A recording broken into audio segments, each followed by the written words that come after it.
Welcome to the GRG Podcast, the place for all your gaming news, plus hot topics of the week. Also remember to follow us on Twitter at KMEGA4.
What's going on, everybody? The GRG podcast is live. And listen, I don't know what's going on here, but only thing I can say is that I'm having a conversation with the brothers in the background, and they're over here dogging out my PC because now they've become Super Nova, Transformer, Voltron, Ultra Magnus, Megazord PCs. You know what I'm saying? No. We do that.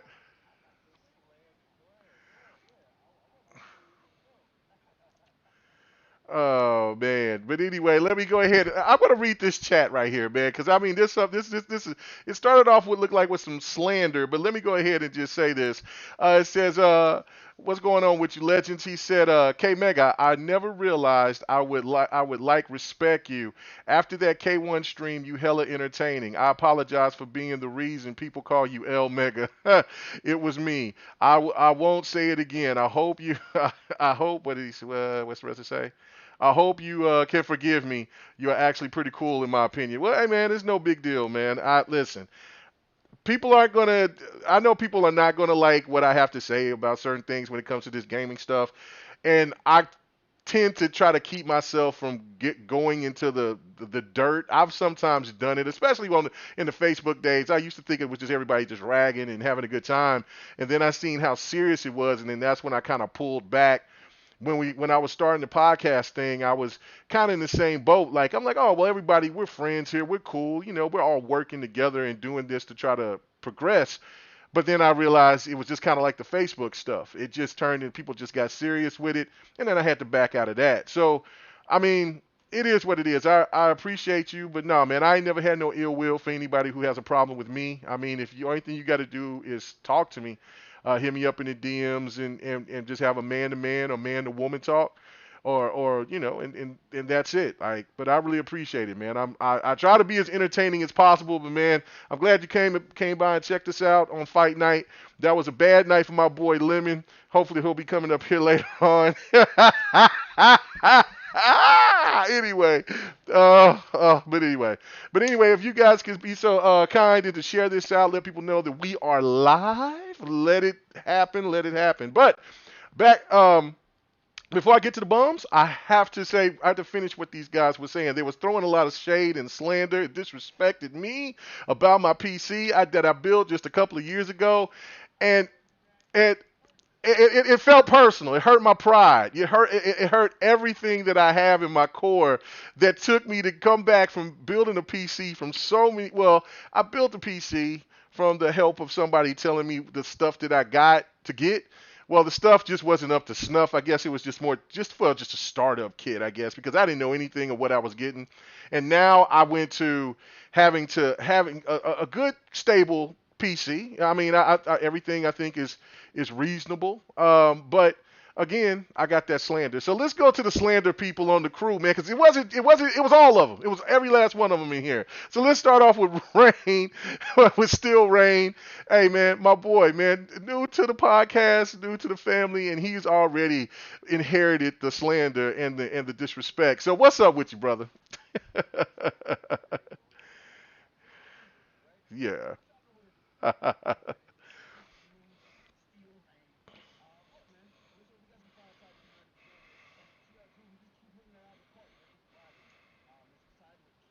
Back, man. KMEGA, I appreciate you for continuing to welcome the reign within the KMEGA kingdom, man. PK sick, man. Looks like it's just us tonight, my guys. So it looks like we really gonna be able to dive into these topics. And other than that, man, hope you're ready for a little bit of slander. And other than that, lock and loaded, man. Let's get it. Lock and load. You already know how it always is. Somebody's gonna come in here late. You know how that is. So somebody gonna be Oh yeah, creeping in facts. late.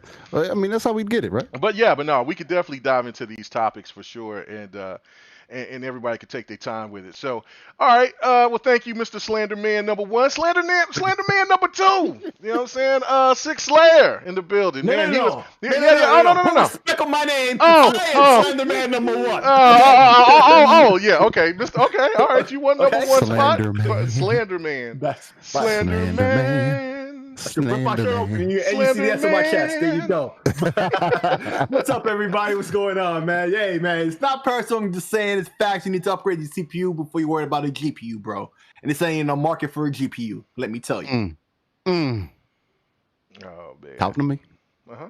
Facts. That's all what it is, man. But you know, we got a lot of subjects to discuss tonight, man. We had another interesting week. I gotta say, I just gotta put the facts out there. Yo, Xbox is just continues to kill it, and Sony continues to confuse. But we'll get into that. We'll get into that a little bit later. But anyway, yeah. All right, and I say really, okay, so Slayer could be the number one, but the king of slander is when he came in here and he started talking about his PC and how he had it. And at first he was just happy. And then I was just like, hey, you know what? I feel good about my PC. You know, I mean, and then it got real disrespectful. He threw his pinky up in the air. And then he put it up to his mouth. And then he said, you are not on my level, child. Thou shall not talk about PC, peasant, unless thou, your king of PCs, tell you so. PK, live in the building, man. What's happening, bro? Mr. Slander Man, Mr. Slander King. What's happening with you, brother? What's happening, everybody? Let me tell you something, okay? I'm just excited. I put in a lot of work. I'm exhausted. Let me tell you, I had to do it, and I went all the way. I went all the way. I went all the way, and I got the full power of RDNA 2. Let me tell you, from a 6900 XT to a 5950. My brother, I got 64 gigs of RAM. I am not playing games, okay? I ain't not playing any games. I'm gonna post some pictures. I want everybody to just understand it's not me flexing, it's just me celebrating. So just celebrate for your boy. You know, I said to KMEGA, you know, if he wants to ride in that lane, that's cool. He could be in that lane. I'm gonna be over here. Oh my God! See, oh man, and I ain't even got the. I don't even have it turned on. I don't even have the sound effects turned on. You turned the jet stream on, y'all boys. What's going on? Wow! And let me just be clear. I always had a PC. I'm just coming from 8 Gen 8750 with a 2080 to the most powerful RDNA 2 builds you can find right now. and that's where I'm at.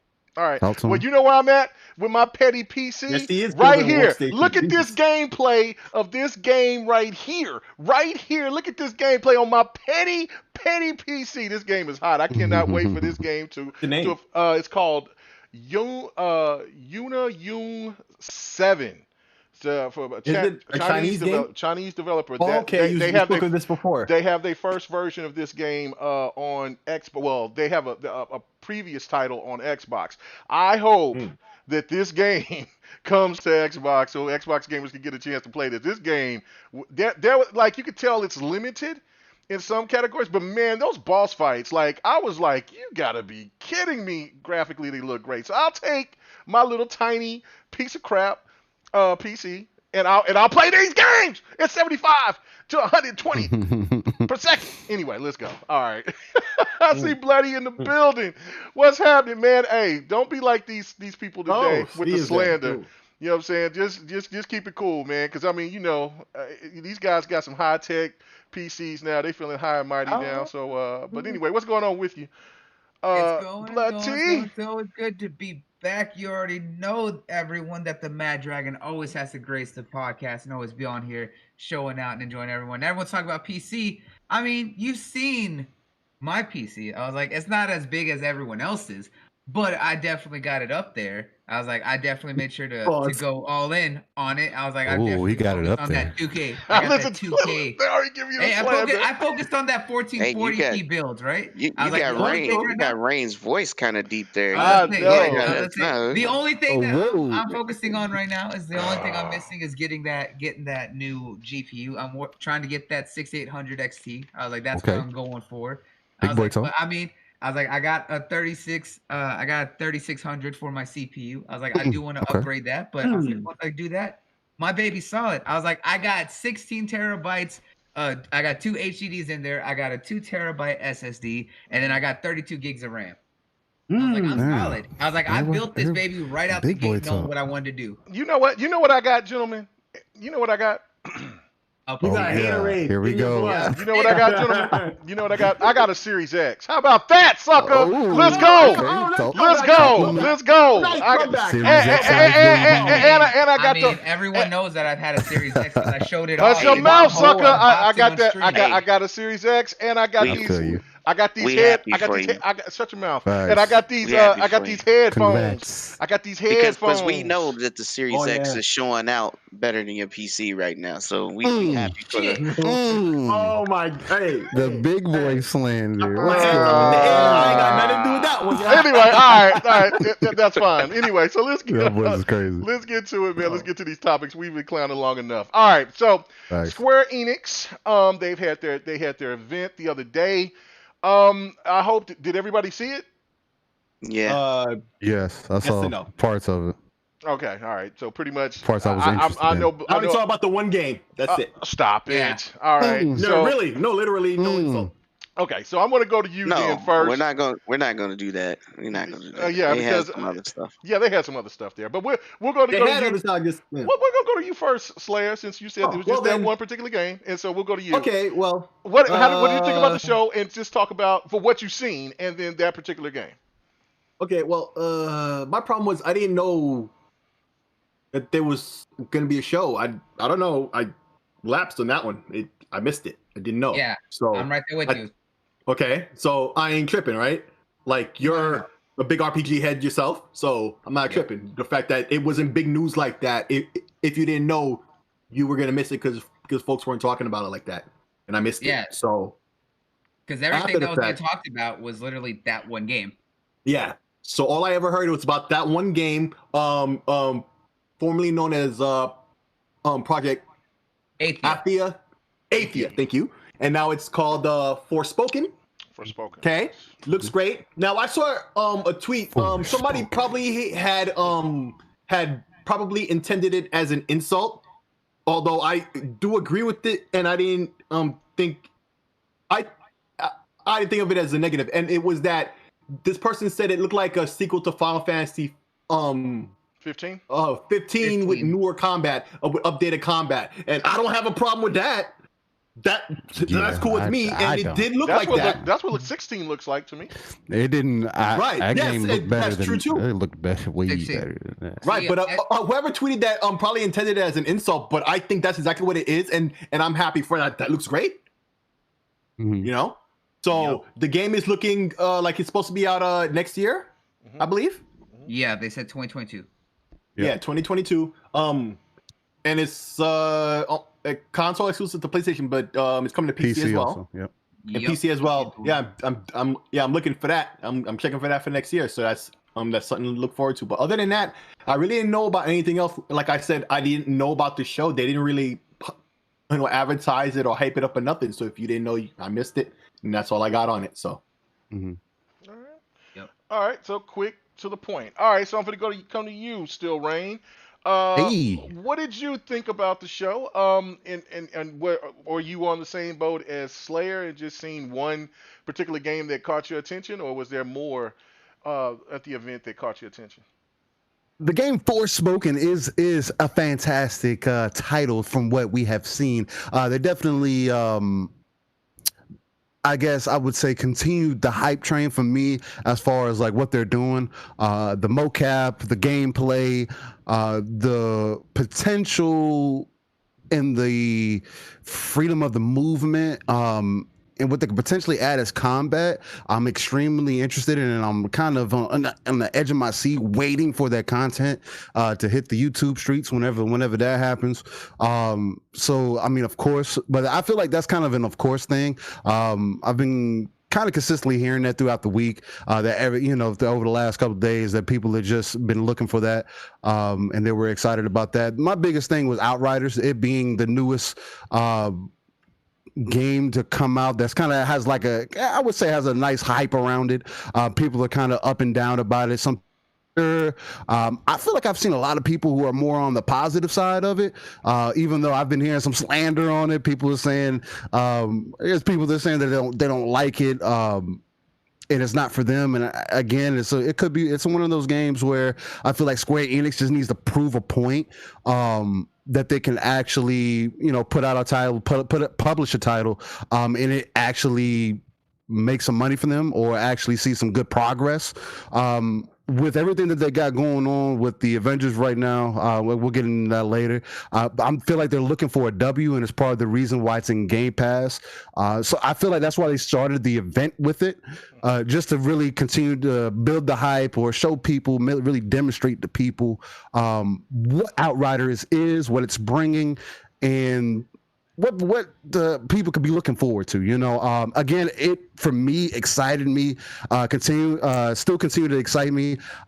It dropping in Game Pass was great and wonderful. I had already bought it on PC after I played the demo for 7 to 10 hours. I know there's people that have put almost 300 hours plus into the demo, which I just think is absurd, but it kind of just speaks on a volume. Overall, it's been overly positive, and I just think we're kind of in an era where we're just seeing a lot of change. I don't want to get off topic too much, but the event overall was cool. I wasn't interested in Life is Strange. It's not my kind of game. And then what else they had? That Balan Wonderworld. I didn't know much about that. Balan Wonderland. Yeah, Balan Wonderland. Okay, that's what it was. But then I didn't have much interest in that, so I need to look into that a little deeper. I kind of completely just gazed off of that. And then the Black Panther expansion that they're releasing, I like the suit that they introduced it with. It really looked like an MCU kind of suit, something that I wish I would have seen in the universe, or something that could be potentially in the next movie. Who knows? But I like what they're doing with it. I don't think it's going to bring that game back. By the time that comes out, I think the game is going to be dead unless the game gets put in the Game Pass.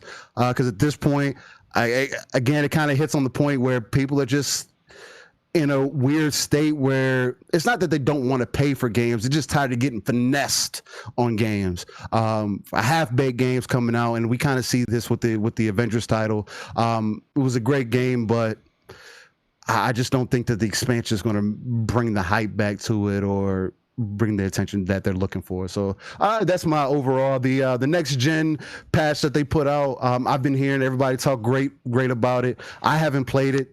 in since release initially, and I was playing it on my One X. I didn't get enough enjoyment out of it to want to buy it on my PC to play it there too. The story was cool. I enjoyed that. Other than that, it just kind of fell flat for me. So that's about it for me. So. All right. Okay. Great point. Great point.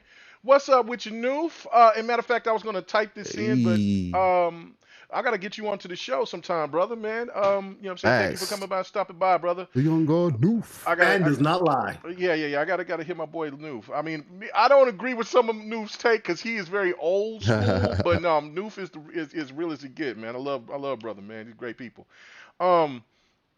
But yeah, no, him and So Shady, man. Those are some fools, man. Those are the dudes, man. So shout out to them both. But Darkstalker asked the question. He says, "How's the headsets, brother? Haven't made it home from work to test it out yet." I'm gonna say that I tried them out. Like I just like within the hour. I got it earlier today. I posted it and I've been running around doing all different types of stuff. And so within like the last hour before the show, I hooked them up. Tried the sound on the Xbox to sound absolute, and I'm not a headphone guy like that. I just was like, you know what? I want some wireless headsets because I got another pair of wired headsets that I have hooked up, but I always forget to keep it to not charge them, but keep it on because the little nodule, it's weird. You have to keep it in the middle instead of up or down like the headsets that I'm talking on right now, and so. They're always off by the time that somebody hits me up on Xbox or whatever. So I was like, I just need some wireless ones, and these seems to be affordable. They might be cool. I'm gonna say this: the sound quality on those puppies are absolutely top notch. They are fantastic. Ridiculous. They're better than the ones that I got now, and I have those. What are these called? These Rig 800 X's. Okay. Yeah. This is the sound quality is 10 times better on that Xbox thing. Now the mic, I was testing the mic because I was like, look, man, if I got the sound quality like this, then let's see what the mic. I was a little nervous about the mic because it's really short and stubby.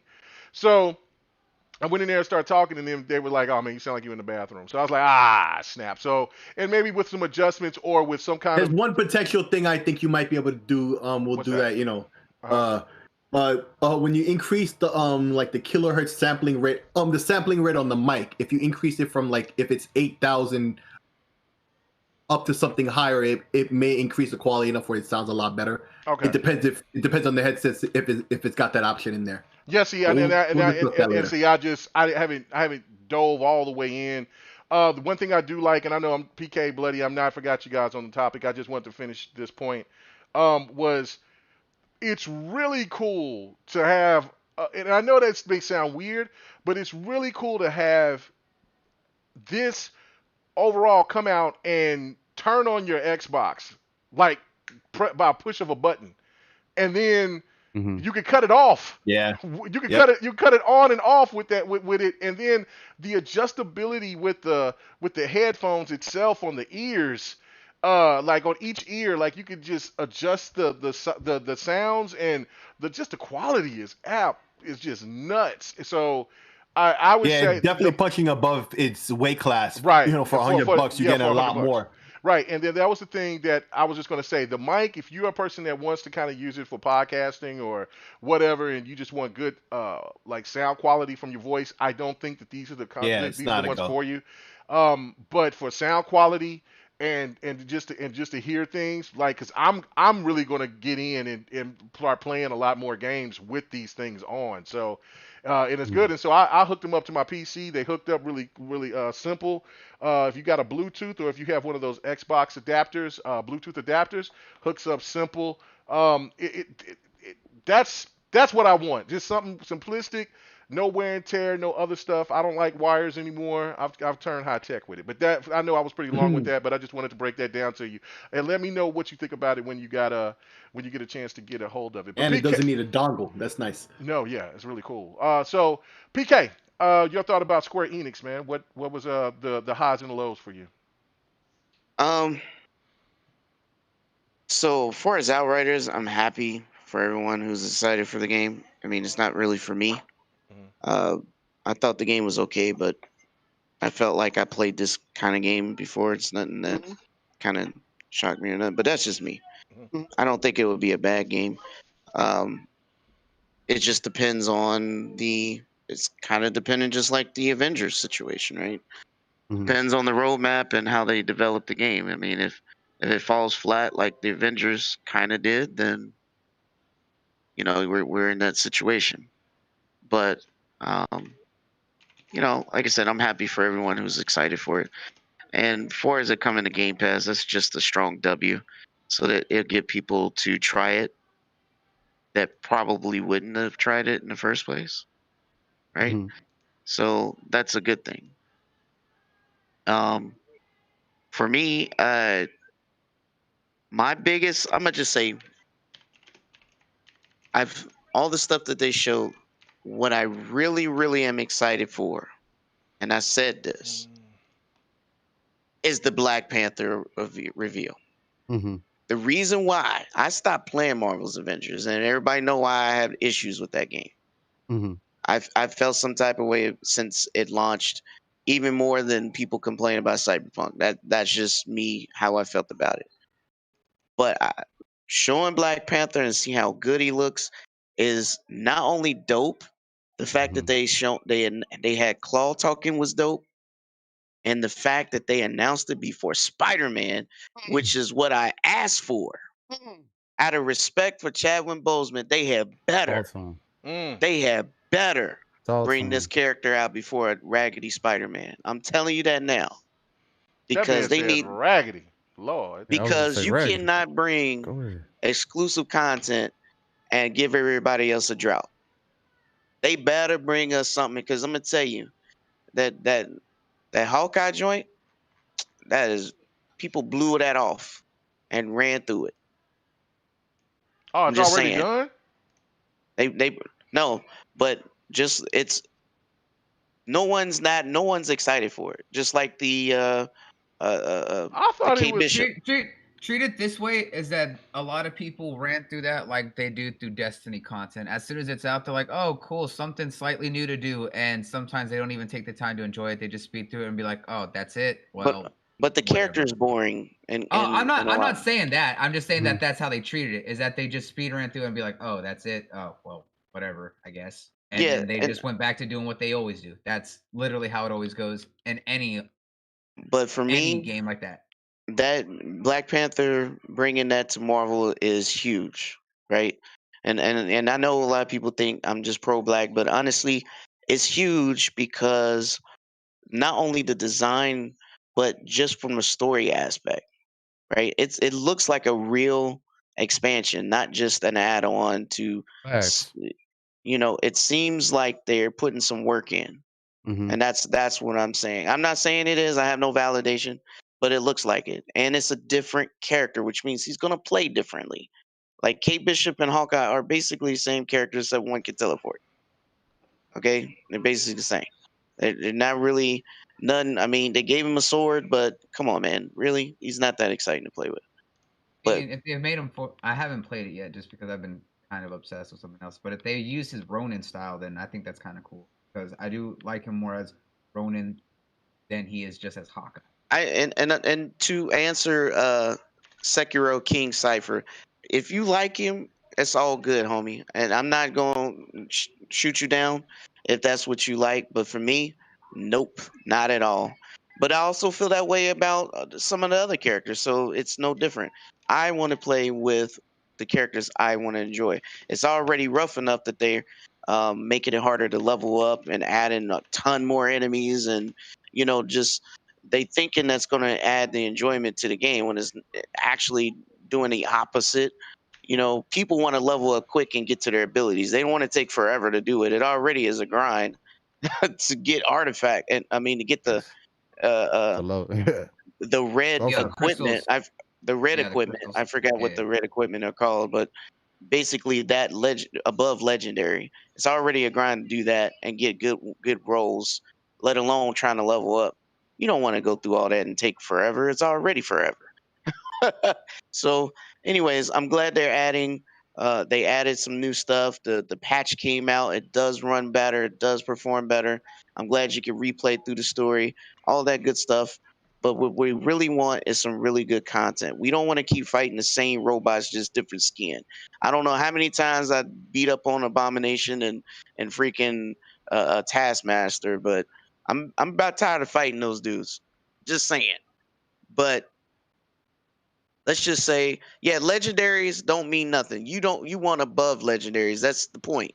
Legendaries are trash. We want the red equipment. But overall, the last Square Enix game, I'm actually excited for that. It looks pretty good. The person that is doing the voiceover for the main character starred in Charlie's Angels, very attractive woman. She has a very big part in that game, and I'm pretty excited actually for that game and looking forward to its release. If at all, it looks like a bigger game than I think it is, and I think Square is going to put their foot into it. So I'm looking forward to that for sure. Okay, no doubt, no Oh, yeah. doubt, no doubt. All right, Bloody. Your turn. What was the highs and lows for Square Enix for you? For me, kind of the fact that, like I said, I didn't know that there was a show. Oof. So kind of hearing up, like what Sick brought up. I didn't know that there was a show. I didn't see any massive talks about it, so I wasn't aware. The only thing I heard was on that day was everyone was talking about, because I saw the tweet talking about Project Athia, and seeing now what it is as Forspoken, I think it looks really good. I'm really happy that it's going to be on PC. I'm saying that I'm happy that PS5 players are going to play it. One, I love that what they're kind of doing with the movement, the way that the gameplay looks out, the kind of world that they're building. It has me very excited. Like everyone was mentioning that it has the kind of fluid combat that they built in Final Fantasy 15, and then we saw how they're kind of refining that for Final Fantasy 16, and also how they refined it for Final Fantasy 7 Remake. It looks like that, but I also seen a lot of people mention that the movement and the way she kind of runs around and the way that the main character kind of maneuvers reminds a lot of people of Avatar: The Last Airbender. If anyone had seen that, the way that he kind of jumps and is able to kind of fly around and run on walls the way that he does, kind of that fast momentum and movement, I think that actually plays a very interesting part in kind of seeing the way that the combat is. I do enjoy Avengers. I play it here and there in my free time. I just haven't really played it as much recently, just because of the fact that, for anyone who doesn't know, Genshin Impact has become my new addiction. Besides, obviously, going through all the Yakuza's and a lot of other games I'm still playing in my backlog, but Genshin Impact has become my very sick addiction. But the fact that they are finally doing something for Black Panther, they teased that a couple months ago when they did the first big announcement and post-launch stream that they did, first talking about Kate Bishop and how that was going to tie into the whole Hawkeye story and how that was going to be their first kind of big post-game kind of update. So it's good to see that they are bringing Black Panther out with everything. I'll have to look more into that because I want to see how he plays, seeing that the fact that even PK getting excited about that is great, because the fact that I know a lot of people really wanted to see what they were going to do with him, and I'm glad that they're doing him before Spider-Man. I will say that I feel like a lot of people who were excited for the whole Spider-Man quote unquote exclusivity that was going to be on PlayStation 4 and were like, "Oh yeah, we're getting Spider-Man," all that is now kind of getting that they got you on that exclusivity whoop-de loop around, and now y'all have to wait even longer for the supposed exclusive content with everything, and they're doing it right by giving the attention to someone who absolutely helped to kind of push forward that character, right? Black Panther's always been kind of a big character, but the way that Chadwick Boseman portrayed that character, and thanks to the writing and directing of Ryan Coogler, he absolutely killed it. So the way that they're honoring that legacy is definitely the best way to do. And I think that I don't care who you are, that should absolutely be respected. So kind of seeing that, I'm glad to hear that that's finally getting announced. But when it comes out, it's still going to be up in the air. I actually enjoyed Life is Strange, but then again, I do like those interactive stories. I really love the Telltale series, and what Don't Not did with that game series and how it's kind of extended across 3 to 4 different worlds and series all connected to one universe. And then you think of what they recently did with Tell Me Why. I'm excited that they're kind of making a next gen version and upgrading it.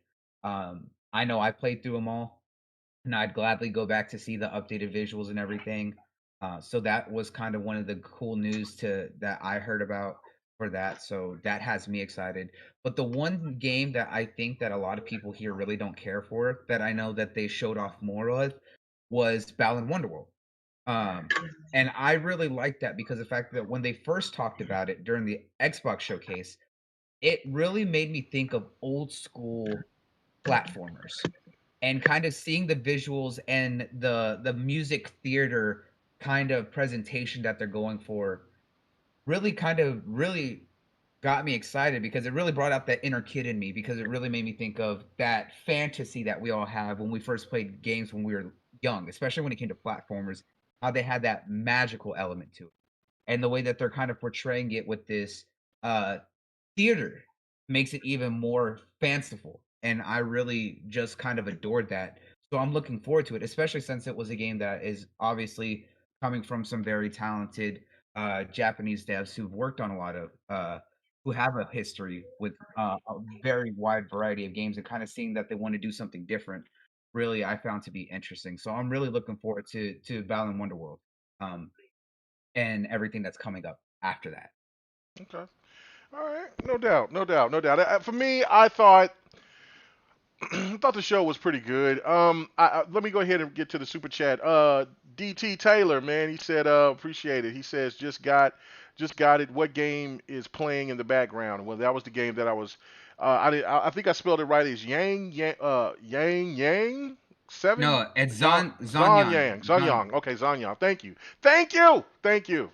Chinese. Zanyang 7. I know it's Chinese. I knew that, but it would because I was trying to show people like because I don't think people are. I think a lot of people are gamers are sleeping on the Chinese market, gaming market. I think they really are. There's a lot of people that I would agree with that. I would really and the Korean gaming market as well. They're both going to be making some really killer stuff. And then of course, I mean, and you could tell like I mean that game came out last year, and you can tell like when you actually start playing the game, there's a little budget. It's not full open world. It's kind of you got to go to certain places where it wants you to go, things like that, kind of old school. But then like there's times where the visuals just blow you away, like man, and they're getting progressively better and better and better. First, those type of games were like RPGs where they were I can't think of the word right now. Where you take turns. Where you take turn RPGs, and now they've progressed to where they're turn-based. Turn-based RPGs. Turn-based. And now they're where they are action RPGs, and then you're starting to see the works of what their studios is out there doing in China with the Monkey King game, which I never could get the name of that game, Wu whatever it is, it's called, but Wukong, yeah. So that's those things to me is really important for gamers to be keeping their eyes on. I mean, because these games will become. There's a couple of these games that are going to be coming to Xbox. Now, this game, of course, no, this isn't. This was just me being happy for the very first time having a Switch a real hand controller. And then I'm like, you know what? I got these Switch games. I'm finna play them now. So I'm like, let's get it. Nintendo was slick for holding this to their platform because I would love me some old Marvel Alliance games. This game is fun as hell. So anyway, but yeah, no, for me, I thought that the show was it was decent. I mean, I saw one of my old favorite games that I used to play with an old friend of mine, which was called Bobble Bubble, I think that was called, or Bubble Bobble. Bubble Bobble? Yeah, I love that game. I still love that game. But this new look of what they did to it, it just looks off. It just doesn't look anything like it looks pretty, but it just doesn't have the same type of vibe. I don't know why the characters are moving and catching the bubbles and all that stuff, but I don't know. I wasn't feeling that too much. If I didn't have any of the Tomb Raiders, then that would be a good look as well to get the anniversary. But I have all those games. I mean, the first Tomb Raider of this remake and the last Tomb Raider are my favorite.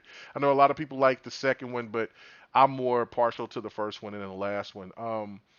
Of course, Outriders is the game for me. I'm really stoked for that game. I'm finna get in and go crazy on that game. I'm not I'm really happy about it for going on Game Pass, but I'm finna buy that game.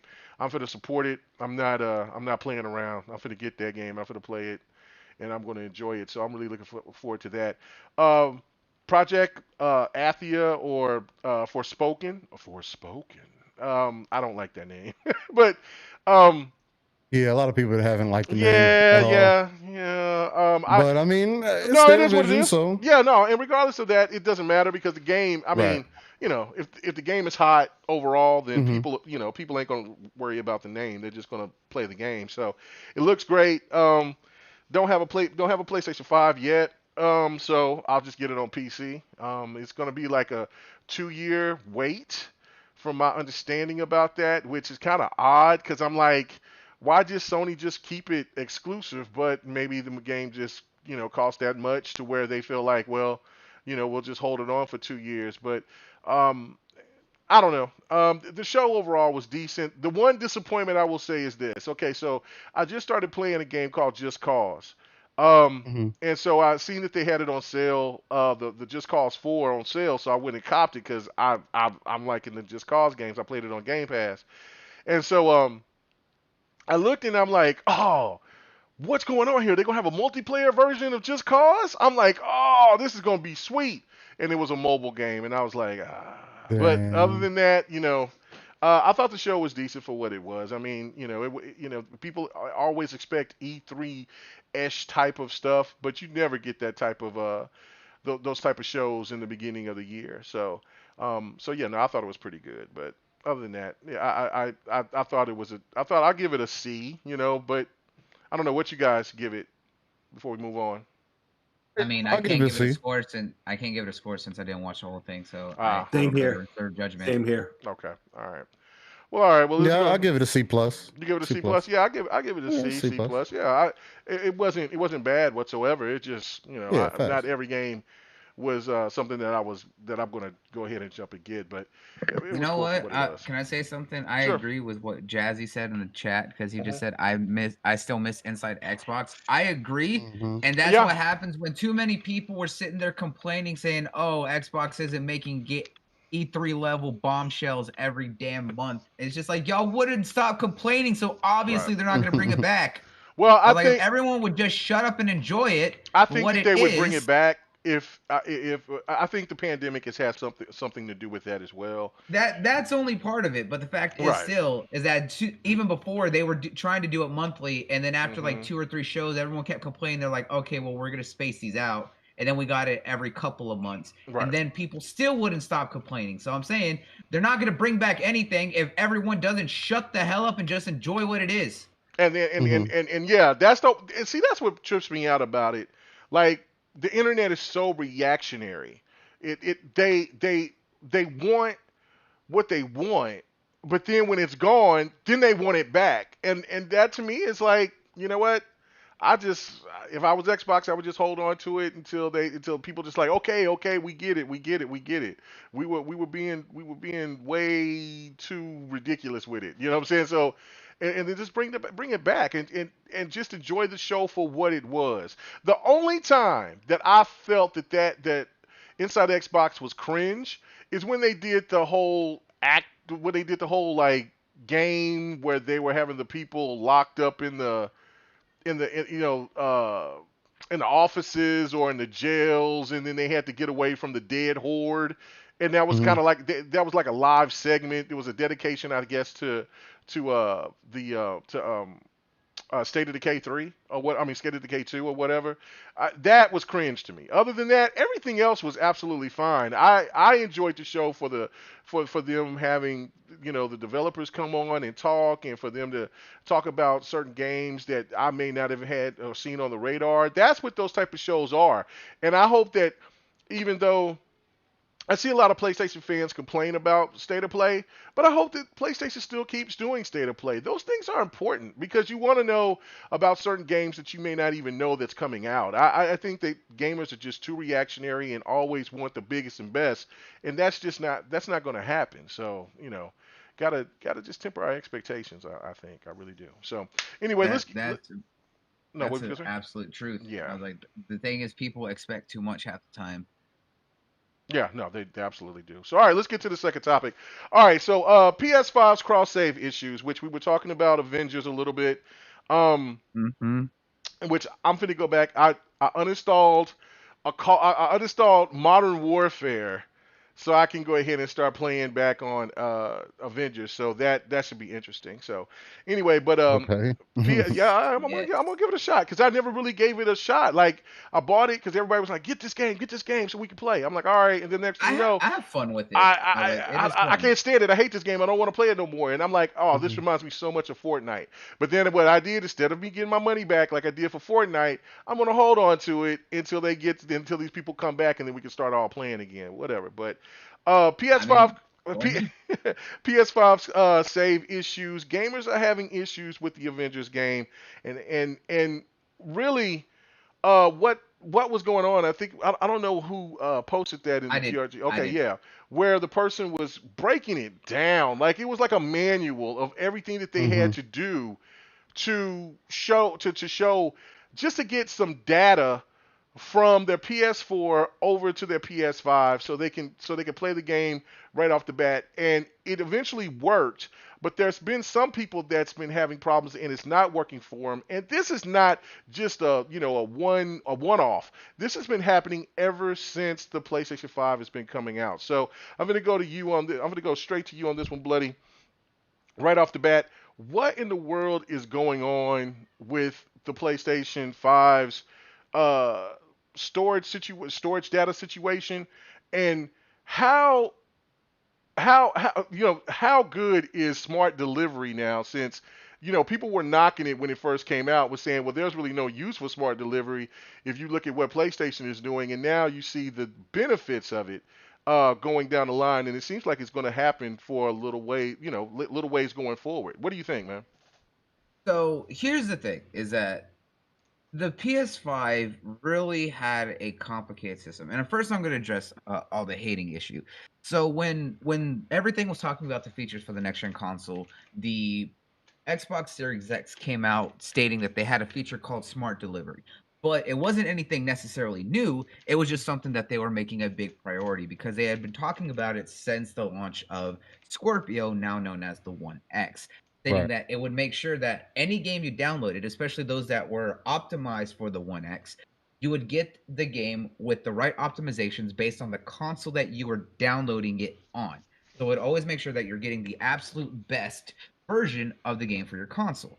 And when they started marketing the Series X, they said, hey, whenever you get a game through that has smart delivery, you're going to get the best version of the game. If a game does not have a next-gen version, if they put out a next-gen version, it will make sure to update it from the last-gen version, which would be the One X for those who are on the Series X, or the One S version that would update it for from the One S version, that it would be optimized for that console, but it would automatically upgrade to the next-gen enhancements that would be for those specific consoles. But everyone said that smart delivery was stupid when they were saying you get free next-gen upgrades, and then PS5 started announcing that they would be getting free next-gen upgrades from PS4 to PS5. So people were stating that smart delivery was a useless feature when PS4 was getting free next-gen upgrades to the PS5. However, since the launch of the consoles, we started seeing that some of the games that have a next-gen upgrade require you to at least have the physical disc and insert the PS4 version disc into the PS5 to download the PS5 version based off the disc that you have. But what we started seeing, and what really became very prominent with the next-gen version for the Avengers game, is that when they downloaded this PS5 next-gen version, is that now they're getting two versions of the game installed onto their consoles, the PS4 version and the PS5 version. And when they go to play the game, it's not automatically recognizing that it's the PS5 version, even though they're on a PS5 console. It's loading up the PS4 version, so it's not technically optimized. So a lot of people are having to go into the settings and actually manually select that they're loading into the PS5 version, or they have to go through the store, uninstall the PS4 version, and ensure that only the PS5 version is being installed.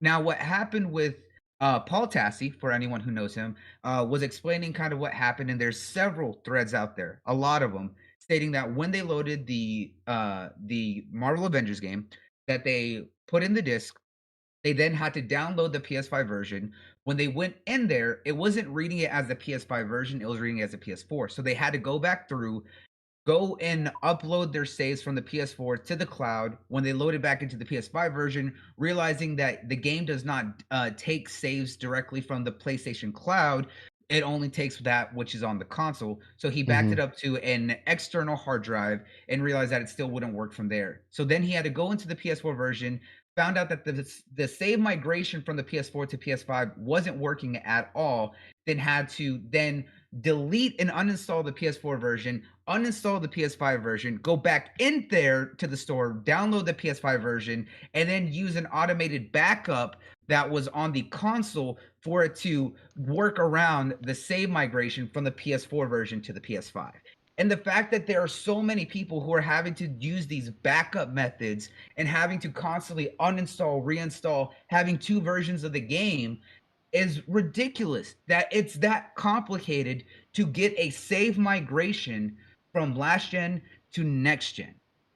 Xbox has been investing in this technology for a decade, for 10 years. Because people fail to realize they started doing this back in the 360 era, back in 2010, when they first introduced cloud saves in the 360 era. We had 2 gigs that back then, and it allowed you to, one, put your game saves, which were only located previously on your hard drive, but you put them on the cloud and be able to, whenever you sign in, download those saves for any games that you want at any time. And then we saw how they made it say, okay, well, you don't just have to select the games that you want in the cloud saves. Now we're going to make all your game saves in the cloud. You're going to have a free copy in the cloud, as well as you'll have a copy on your hard drive. So at any point, whenever you log into another device, it'll sync your saves no matter where you are to always make sure that it is always updated. And now we're seeing that not only is it now, even with the next gen consoles, with the series, both the Series X and Series S, not only do we still have our cloud saves from 2 generations ago that you can still access because of backwards compatibility, but now it syncs every part of your data without having to have paid cloud backups. And here's the thing, doesn't matter any game, it just works. There's no workaround. There's nothing that we as the consumers and gamers have to do to go and make this work. No, it just works. And if not only is this an issue that was having with Marvel Avengers, I sent out another tweet directly into our DMs that for those who don't know, that the developers themselves of Mortal Shell, probably one of my favorite games that came out last year, basically it's a mini Dark Souls game. They said PS4 cannot cross-gen their saves to PS5. If you get the PS5 version of Mortal Shell, you have to start completely over from the beginning. Right. But Xbox One players, guess what? Your save will be cross-gen, and you can play it as soon as you upload and get the updated version for the series consoles.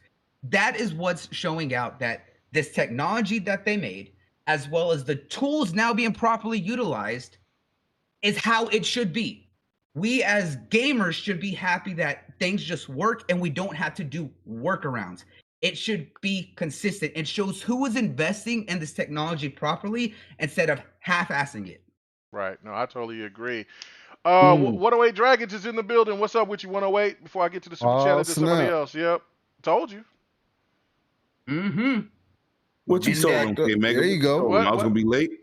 I said. Oh, and he sounded crispy too. Yeah, I know you sound. I'm always sounding crispy. I got crispy things over here. You know what I'm saying? I mean, yeah. Toes, He's got that crispy, crunchy Butterfinger over there. ankles, knees. Talking about the You know what I'm levels. saying? Fingers. You got cold ankles. That's why you walk like Howard the Duck, KMEGA. Shut up. That's all right. No. What the hell? And you know what? Hang on, Mega, before you go on with the slander, all right, I'm gonna do this right here. Shout out to the you know Neighborhood what Brew was Shop coming. You know what was $20 coming. holla. He said that was a very long explanation just to do a transfer of a PS4 save to a PS5 version. Mm-hmm. Here's my face right now. Confused as hell. Facts. Now, you know Bloody's a man of 1,000 words for 2 sentences. Facts. But I will say, but at least it gets the point across.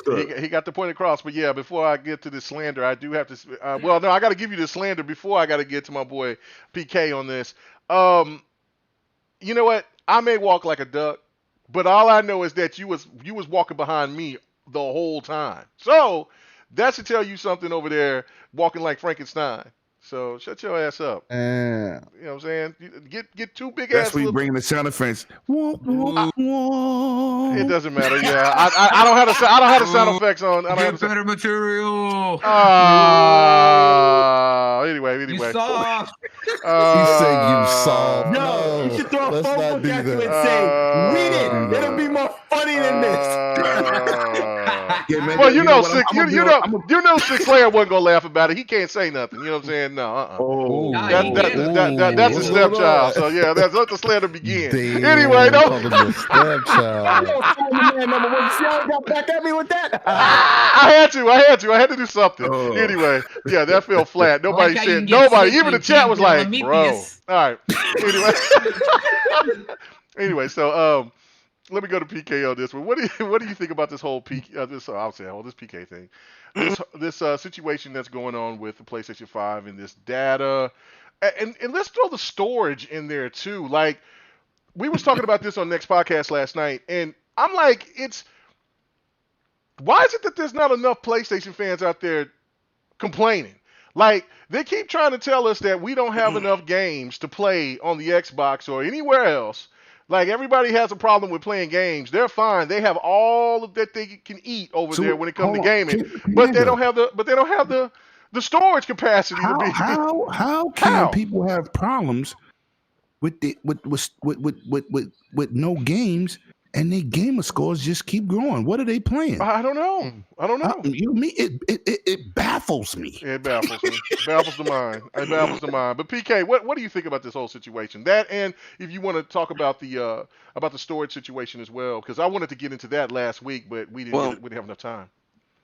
I like Bloody's explanation, but I don't believe it has anything to do with smart delivery. The slander is delicious tonight. It's not slander. Okay. It's that I agree with his explanation, though I think this I won't say it's a problem, but more like this is the steps they have to take.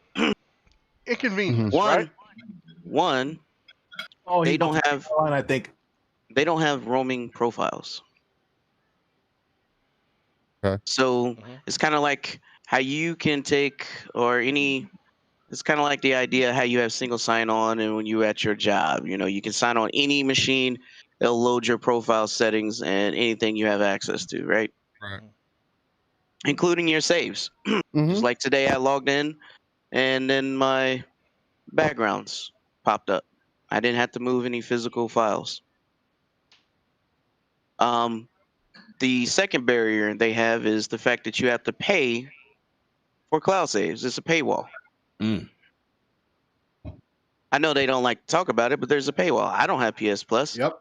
And I don't think it's fair that I have to pay to save my stuff in the cloud. Very good point. Yeah, a lot of people don't talk about that. They don't. Nope. No. Hold on. Let me clean this up for you. Just a little bit, because you're 100% correct.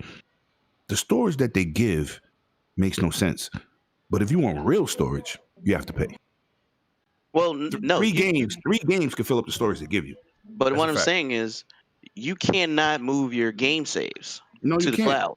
No, but I'm talking about the paywall side. Like they give you minuscule size of memory for the cloud save, and then if you want the good stuff, you got to pay. So yeah, you can save 3 games, even though you can't move them, to something else. But they gave you a little bit. They gave you a couple centimeters. You know what I'm saying? Don't forget they did, but it's just nothing to talk about. That's what I'm saying. It's bad, especially if you don't got a PlayStation Plus membership. It gets real bad. So 2 things is working against them in this is, one, they have a barrier for a paywall for cloud saves. Second is that they don't have roaming profiles. So they don't sync anything because there's a paywall there. That's why you can't do it that way, because you have to pay.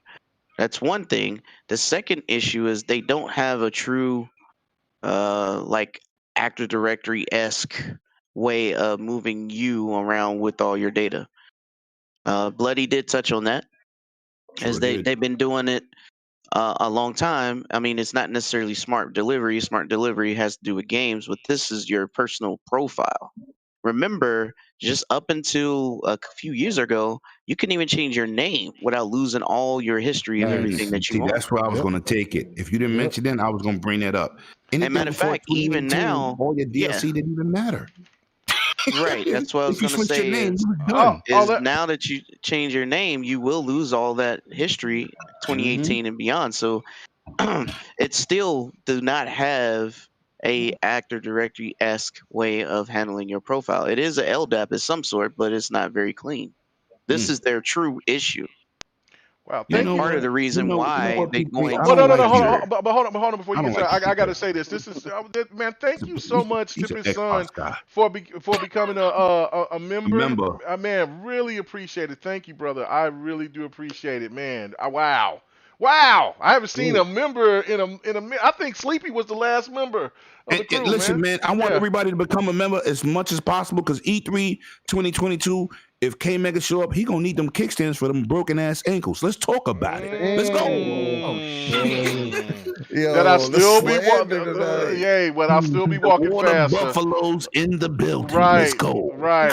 I'll still be walking faster, moving around. I'll be fine. Listen, that's I've never seen. Listen, you couldn't walk fast.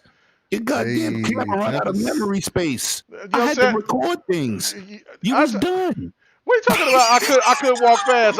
I could walk 32 gigs. Your camera was full. Ain't nothing for you to capture. Well, yeah, so it was all right. It was all right. I captured plenty. Talking about gigs. We're talking about gigs. Oh my God. Let's go here. So, thank you, Tippis. Go ahead, PK. He had with the barbecue sauce. Hey, you know what? Hey, man, they kept my barbecue sauce too. They kept my barbecue sauce. My man KMEGA is going 128 with the 4K recording, right, KMEGA? Oh, I already got. Yeah, I got 3 of them. I got 3 of them now. I got 3 of them because I bought it when I got the Switch. I said, "What you mean? Give me a camera." Yo, sick. I said, "Give me this camera." I said, "Wait a minute." I didn't know anything about that thing. 4K. I said, "What's size your memory card?" He said 32 gigabytes. I said, "What you want to record for 2 minutes?" Well, no, I got a lot out of it, but I just was like, damn. But I still had my phone. I still had my cell phone though. I could get stuff, and I mean, I was fine. I still had my ladies and gentlemen, my note. He broke that too and had to get a new phone. I did. No, that was in 2018 where I broke the phone. That was in 2018. Right. Yeah. No, 2018 I already had. I have a 200. Don't worry. I'm bringing all backup cards for the whole squad. I got 3 of them now. I got 3 of them right now. I am not going to be left out like that, man. You better not. It was my first time using that little thing. I didn't know anything about that. I don't know. If you forget again, I will not forget. I got them right here. 56, you in trouble. I didn't know. That's crazy. I didn't know. He was blaming the camera. Yo, this thing is cheap. I was like, what the hell is wrong with this thing? What's wrong with this thing? I just bought it. Oh man. Anyway, all right, man. PK, let PK finish, man. I'm sorry. No, you good. I'm pretty much done. I just had a rebuttal, more like an extension on a different way to look at it. Yeah. No, that was good. Okay, so let me go ahead and go to Still Rain on this, brother. What's going on here, man? You know, I mean, I know my boy Dark Optimus is saying that this is PlayStation slander. It can't be because this is PlayStation gameplay. So go ahead. I mean, no, I mean, overall, we just got to look at the situation, right? I mean, the fact that like a cloud save kind of feature without it being like behind the paywall, the way that they have it set up. I mean, again, like everybody's hit the points. I don't understand why it's not there. Right. And the fact that nobody's talking about it, and now it's an issue. Now that the one thing that you tried to use for ammo and say, who needs cloud saves and who cares about all that? Now you have an issue with it. That's what's sad about it. But again, I mean, you need to bring it to attention. And again, you continue to have memory issues because where your SSDs at. And then even when your SSDs drop, come to find out, your SSDs, if you're using market SSDs to put in your PS5s, and hey, don't quote me on this, but I heard some talk. The off-the-shelf SSDs, NVMEs that you're going to be able to get, you're going to go get you a 970 Evo. Guess what? Your life in their system that you're going to get out that SSD may not be what you think. They're talking about, at least in the Xbox, they're saying that the reason that there's a memory card unit is because it was specifically designed to be that way. There's a reason that you cannot open that console and put in an NVMe SSD card, or that there's not a slot. There's a reason that it's a memory card, and there's a reason they're going to continue to support that, because they want it to be one functional system. What a developer has said is, if you put one of those SSDs, and we're just going to use it in Xbox as an example, if you put one of those SSDs off the shelf, like you were putting your PC into your console, because of the write speeds eating at your SSD over time, and the system, like in the Xbox, they're saying that the SSDs in the Xbox use 100% of the speeds all the time. On top of the velocity architecture. All the time. A developer said if the SSD did that in your computer all the time, you would only get a max of 3 years out of that SSD. Facts. Maybe. Wow. He even said it could be even worse to up to a year, the way that it's designed within the console. Now, it could be different for PS5. But again, if it's the way that I'm understanding it, and somebody correct me if I'm wrong, you're not. But the way that I'm understanding it, that's how computers work. The way that I'm understanding it, bro, is that if this is going to be the solution, it is not going to be what they promoted to you. It is not going to be as fast as what they wanted to tell you. There is going to be a difference in the long run. There's going to be an upgrade at some point. But that's the overall point. I mean, you got Xbox games, Division, Soul Calibers, Call of Duties. It loads fast on the Xbox Series X because Mark Cerny's a liar. Oh. He got out here and promoted the power of the SSD is going to change graphics. Any hard drive don't change graphics. It loads access better. Yes. Graphics come from CPUs and GPUs. That will never change. There's not a chip inside of a SSD, a hard drive, a floppy disk to make graphics to be better on any level. Are you talking about the save button? That was a fake fabrication of nonsense. And anybody who build PCs, we all laughed. That was a joke. He said that to the console dudes because he don't have the respect for you to understand how PCs work. Because since 360s, right? They've been built like PCs. PCs architecture. x86 is a PC architecture. That's not a console situation. Now we got separate GPUs. And, well, not really separate GPUs because it's APUs. Well, hold on. How you just gonna take that man's spot? That's good. That was pretty much. That's all I had. That was perfect. That was perfect. Okay. That was a great display. Oh, it's the DLC. Okay, go ahead. It's DLC. It's just like I Tom Brady. I'm just saying, like Mark Cerny got on here and just had dudes buffooning themselves like these idiots with this. It's a wrap. Audience 3.0. Y'all can't even spell. Y'all don't even know what Audience 3 means. Gosh, I need to turn on the sound effects. Doesn't exist. It doesn't exist. Not yet. But Mark Cerny get out here talking about the SSD is going to change the fact of the next gen hardware, and you're a liar. There's no hard drive made to date. Even on hard drives that power the space shuttle just hold memory. That's what hard drives do. Now, how fast they transport it is something else. But Mark Cerny's a liar. That's a lie. And anybody that know about building a PC know that's a lie. That's it. That's what I was adding. DLC. And that's 100% a fact. That's 100%. That's definitely a Tom Brady move. That's like a Randy Moss right there in the end zone, and just to end the deal. I mean, it is what it is, man. You gotta look at the reality of the situation. And it takes a little bit of research, and you got to pay attention to what's going on, man. There's a reason that these companies are still trying to make money at the end of the day, and they're going to try to go about it in the best way possible. Y'all cannot forget who Microsoft is. Microsoft does not play games when they are ready to get serious about something.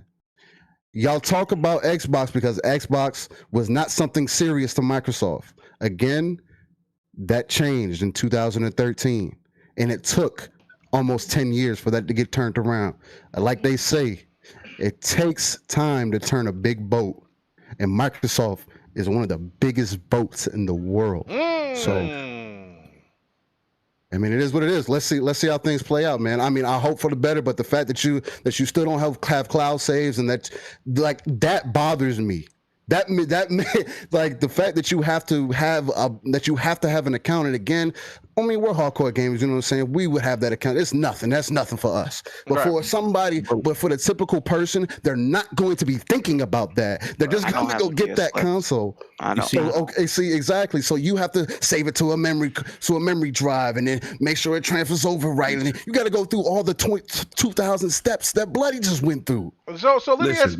Hold on. Let me ask this question. Okay, and then we'll go. Then I'll go here. I'll go straight to you on this one, Lemon, and then we'll go to Slayer. But now, after looking at it, and now for the people, if this is the first time that you've heard this about, you have to be under PSN for your cloud your cloud saves, which we've talked about this before in detail. But which one is the worst? I mean, because they're both bad, but which one is the worst between Microsoft and between PlayStation when it comes to hiding behind the paywall?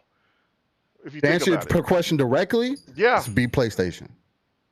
Now, that's answering. No, it's always. It's always. That is always. Yeah. Well. Back when Netflix was behind the Xbox Live paywall, things like that, and even these free MMOs and stuff, you could say that. But like Microsoft's situation is better than it's ever been, and is about to get better because those games will be free to play online, and Netflix already isn't held behind Live. But it used to be a situation, not a serious situation, but a situation. Now it's flip-flop where it's about to be nothing, and meanwhile PlayStation got worse. PSN used to be free, now it's not. Well, I think what really, do you really get out of it? I mean, I think really you gotta give the PlayStation fans credit because they're the one, because they kept exposing Xbox for their lack of empathy when it comes to people playing free to play games, under the paywall. Everybody hasn't been talking about that. And I don't even think that most of them even knew. Right? And I think a lot of people right now that probably having the problems. Taking credit for that. Yeah, well, a lot of people that's having the problems are the people who are, who probably were not on PSN and they thought that they were still going to get those saves for free, and then Sony was like, no, you need to probably go ahead and get that PSN, or if you let it expire, you might need to go ahead and renew so you can go ahead and get that. That could be one of those factors, but go ahead, Lemon. Y'all dudes, man, I think y'all just be wanting to just rile me up. You know what I'm saying? No, I just think you're just about that slander tonight. Okay, hold on. I'm really not. Okay. Yo, let you not get too deep because I still gotta take my turn now. I got some stuff to say. So you know what? You need to go first because what I'm gonna spew is gonna be the facts. All right, well, go ahead, Slayer. Go ahead and do it. All right. Yo, first off, I want to say, I'm mad proud of all of y'all in the panel right now because y'all established something here, a basis, I can just knock this out of the park on. Because, first we gotta look at what Bloody Nuts was talking about. how they do stuff, how a pain in the ass it is. So it's kind of like, in the past couple of years, there's been some elements of bad weather. So like countrywide, I would say in the US, there's been a time where you were out of power because of the weather. So how, and for most of y'all, that's probably not something you're used to. Like electricity isn't a thing you like used to not having even for a millisecond, right? And then all of a sudden that reality slaps you in the face for a couple of days, possibly worse, right? In the past couple of years. Yeah, you feel that way instantly, even if you're in New York City, let me tell you. So like these things, when it's so freaking annoying just to transfer your game save, like you have to transfer it. Like, what? Come on, man. Like Microsoft set this up so long ago properly. Like Bloody said, 10 years. Actually, now it's 2021. That's 11 years about to be, okay? That they got this worked out on the 360. This is why me and KMEGA both have our 360s and plugged them back up to upload our stuff to the cloud, to take advantage of that backwards compatibility. And my wife and her friends right now is in there playing lips now. I could hear lots of. Yeah, I've been hearing stuff in the background. Like, you was hearing about? Oh, okay, that's what it was. Yeah, okay, I heard that. I didn't know what the sounds were, but I figured. But anyway, and then PK's talking about the like the server side aspect, and there's a lot of other details like the fact that they were in an old ass version of Red Hat Enterprise Linux, and there was a whole IRC channel that I was in where security-minded people were talking about all the exploits and problems they have on their servers, and we knew that that Sony was watching because we saw a bunch of Sony IPs in the chat. And they sat and did nothing until they got hacked, okay? And PSN was down for a month, okay? So, and then, okay, here's another little tidbit you may not know about the system when it comes to how PlayStation and Xbox differ on how they do things. If you ever notice, if you have a game on Xbox that you bought on disc, I'll give you the example that happened to me was Battlefield 4, right? Got the game, you install it to the hard drive, you need the disc as a key to run the game. And they had the game on sale. It is. It's not a they had the game. Say the other name. What do you mean? DRM. Yeah, the DRM. Yeah. It's the DRM. Right. I'm just trying to keep it simple. But yes, that's a perfect example of DRM. So that's the key. But they had the game on sale on digitally for like $10 or something. So I picked it up. Now I don't need the disc. But I don't have to re-download the game. It just downloads the little flag to say that I own it digitally now and I'm good. That's it. I don't have to re-download the game. Why is that possible? Because on Xbox, it's just one game. And this is what Microsoft has been leveraging this whole time with smart delivery. It's not a Series X version of a game. It's an Xbox game. And then there's versions based on the platform that you're on, including PC, including cloud. Okay, this is another reason why your saves has been on the cloud for 11 years now. They've been doing this the whole time. Okay, so here's the other difference on how they do it on PlayStation. Okay, Ace Combat 7 is a game I always talk about all the time. Same thing happened with that game. They had it on sale digitally. What happens with the game? I have to re-download the whole thing because it's seen as a different version. Facts. It's seen as a different version. I don't even know if they're capable of ever making it work any other way. If they were ever capable of making it work the way Xbox has it, because of the things that PK explained. Okay? Mm-hmm. And then you see what Steel Rain is saying. When you put that all together, this was the vision. This is how you do things that just work, that make sense, that work the way you expect them to work without you thinking about them. They just function. This is why, I highly suspect when you finally are able to use the NVMe on the PS5 that the internal one gets disabled. Because I keep looking at those images of the SoC. There's only a multitasking situation. Right. You can't run both drives at the same time. Mm-hmm. I'm not 100% sure about that, but the Xbox has the same amount of lanes. And what they did was they split up evenly between the internal drive and the connector for the external little cartridge drive. It's the same exact thing. Yep. Right, so they could both run at the same time and they both have the same speed.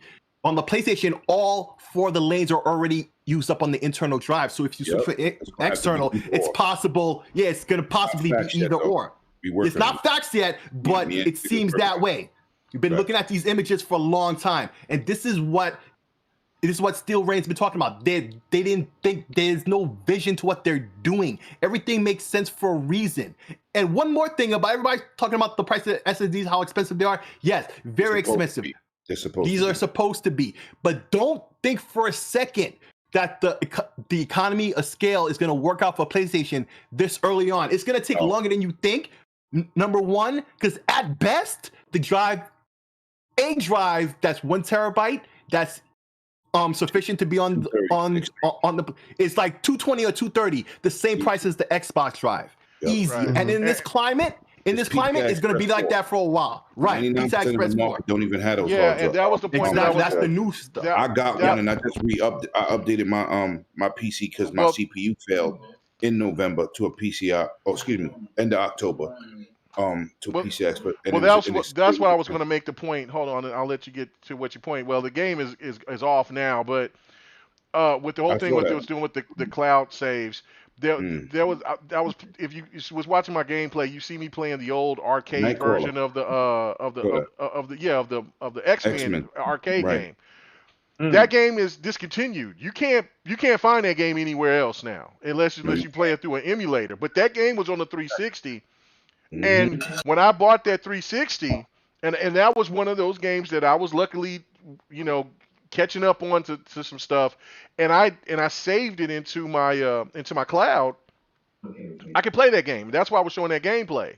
Like, it just blew my mind. Like, whoa! Like, these games are here. Like, are you kidding me? And just like it was like 99 Nights and all these games that I've had that I've thought that were gone forever because I didn't really understand anything about the whole cloud stuff when people were telling me about that at the GameStop. But that's just telling you how far, future proof that Microsoft was already, they were already ahead of the game, right? So like, I mean, and I was looking and I tried to play some online games, but there was nobody playing it because it was, it discontinued. But unless somebody else has that game so we can play online together. But yeah, no, that was a great point. And then let me get to the super chat, and then let me get to this. Viper XT, he says I lose all my saves since I haven't had PS Plus since 2016, and I sold my PS4 in October of 2019, anticipating game over. Oh, backwards compatible on PS5. And he didn't even get the PS5. Wow. Well, he's hoping for backwards compatibility for the PlayStation 5. But not backwards saves. Right. But I'm gonna tell you why. Y'all all missed a valuable point. Right? Microsoft came out the batter's box swinging for the fences, right? Cloud saves was part of your Xbox Live. They was charging you at the time, what, $50, right? Yeah. All that was part of the deal. Unlimited save. You got backwards compatibility. You could play Fallout. You could play Morrowind. You could play 2K, whatever, back in the days. I popped on a game today. I ain't played in a minute. Super Lucky Tales. Pop the game on. It'll take a couple of minutes to get your saves from the cloud. Took like 20 seconds. Boom. Started off right where I left off. If we look at the way Microsoft approached the market in terms of game saves and cloud saves, right? They was already planning for the future. Not only did they plan for the future, everything from OG Xbox to 360 to Xbox One, you get every single cloud save. Yes. Well, unlike Sony, who didn't take online seriously, PS2, PS3 into 4 era, right? PS2, PS3. Oh, yeah, we're free. We're free. We're free. But if you want cloud saves, pay this extra buck. Dude said, why? I can play my Rainbow Six online. I can play my Madden online. Free. I'm not giving you shit. So now, y'all dudes got to pay for Netflix and Xbox Live. I said, eventually, y'all going to have to pay for it because Sony ain't generating no cash from having these servers that they invest in 3 generations with no success. Here come PS4. We're charging $60. We ain't upping the service. We ain't giving you no benefits. We ain't doing jack. Microsoft still winning. You get all these benefits. Yeah, you paying for Netflix, but you see everything. If you got the bandwidth, you get 4K 60, 4K 24 frames per second movies, and it looks glorious. No, was introduced to Netflix on Xbox in the first place. Right. No pixelization, no nothing. So now we go into PS5, right? They didn't have no plans for 2, 3, and 4. Not for no cloud service. No. And the cloud service that they offered, I told you 3 games, that is done. So now we're going to PS5. It's on Azure service. Now, moving forward, I think Sony going to have a plan. But being that they never took online serious with the mega hit SOCOM 1 and 2, they still never took online serious. And people loved that game. Microsoft, we're going to invest in RJ45 cable. We're going to take it to 1080i interlaced 5.1 gaming. We're going to go 1080p this gaming. We're going 4K with Xbox One X. We're going 4K 120. Sony like, we got 100 million consoles. Facts. So now, those are facts. I take my game across generations. Fight Night. I can start off with my story from day one on 360, like I just bought the game yesterday. Take that game on Sony platform. You at the part in the gym when you still making your name. Okay? Microsoft is an innovative company, and everything is aiming towards the PC realm. This is not a problem with Sony in terms of infrastructure. This is a problem with Sony in terms of vision. Microsoft is the market leader. That's a fact. Before there was an iPhone, there was a Windows phone. 3 generations. 3 generations of Microsoft phones before there was an iPhone. They always innovate. It's like when Sega made Virtua Fighter. It was a serious simulator. Namco said, we're going to make Tekken. It's going to be fun for everybody with a couple flash and lightning spark and particles. People flocked to what was easier to play and flashier.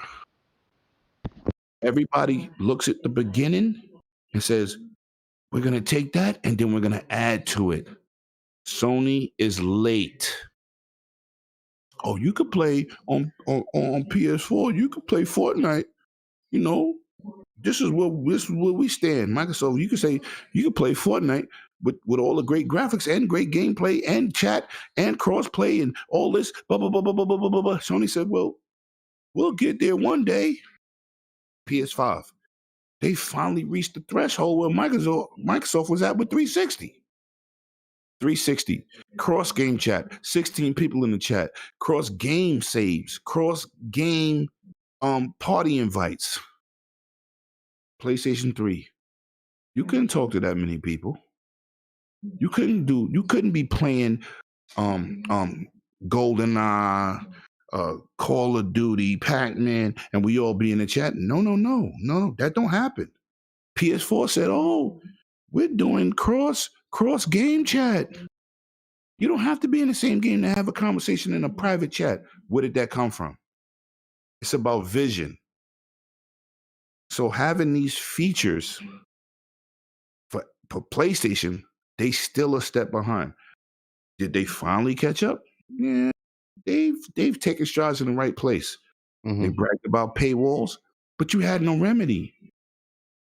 You start Need for Speed on Xbox right now, the remake, right? What's the Need for Speed y'all bought, Mega? And I said I'm gonna wait till it hit EA Play. What was that Need for Speed? Hot Pursuit. Okay, play that on PlayStation. You start from the beginning. You ain't even got tires on your goddamn car. But Xbox, you get all your current saves from back in the days. Because they been had the cloud. And it was part of that money you paid already. Whereas Sony gave you, you can have 500 kilobytes of a save, which is a slap in the face if you had more than 5 or 6 games. They don't have no vision. So the problem with Sony is vision. So now Just to step in, I don't want to step on your toes because you hitting the perfect notes. But I just kind of wanted to touch on, because we were talking about the whole Square Enix deal, and they're good. Sony's real good, and I want y'all to because I want there to be 100% credibility of what they are good at. You know, the Project Athia, what is now known as Forspoken, right? They got a little bit of vision because it is also coming to PC day one. But they ain't got no choice. But that's the thing. There's some vision. Their brand new IP that they're going to tell you is only on PS5, because that's what they're about to do. That's not Sony. People already think that. Let me but let me say that anyway. I just wanted to hit that. That's not Sony doing that. But let me say this for the record. I mean, that's a fact. But I'm gonna shout out to my bro David from Iron Lords. He told dudes, and I was like, I don't know if that's gonna happen. I was like, he said exclusives on PlayStation, first party and third, will hit PC day and date because they looking at that financial revenue from Xbox. Undeniably. You're not gonna keep having 100 million consoles, and every quarter, the person with 50 to 60 million, 40 million less is generating $10 more million than you. You know what? Shout out to David. Shout out to David and the Iron Lords and everything. But I have to say this. I said this back on the multiplayer when I got called everything but the child of God when I said it. You know, that's back when before there was an RDX, before there, you know, right. Yeah, for all that. So I said this back in 2016 when we first seen some writing from. And I'm not going to try to claim and say I was the first one to say it. I'm saying but I was there when it was very unpopular to talk about anything bad about Sony or skepticism about Sony when it came to what Xbox was doing, and what Xbox was doing at that time was so bad and so heinous that PlayStation wouldn't dare do that. And it all came from an article that I seen back in 2015, where they were talking about that they were thinking about getting games on the PC. It was some random article somewhere out the blue, and I brought it up and I said, look, it just doesn't make sense. I understand that the PlayStation is number one in what they do, right? I understand the number one selling, the number one selling console, things like that. But it makes no sense that even while Xbox is in the position that they're in, they're still making money, and that's something that you can't.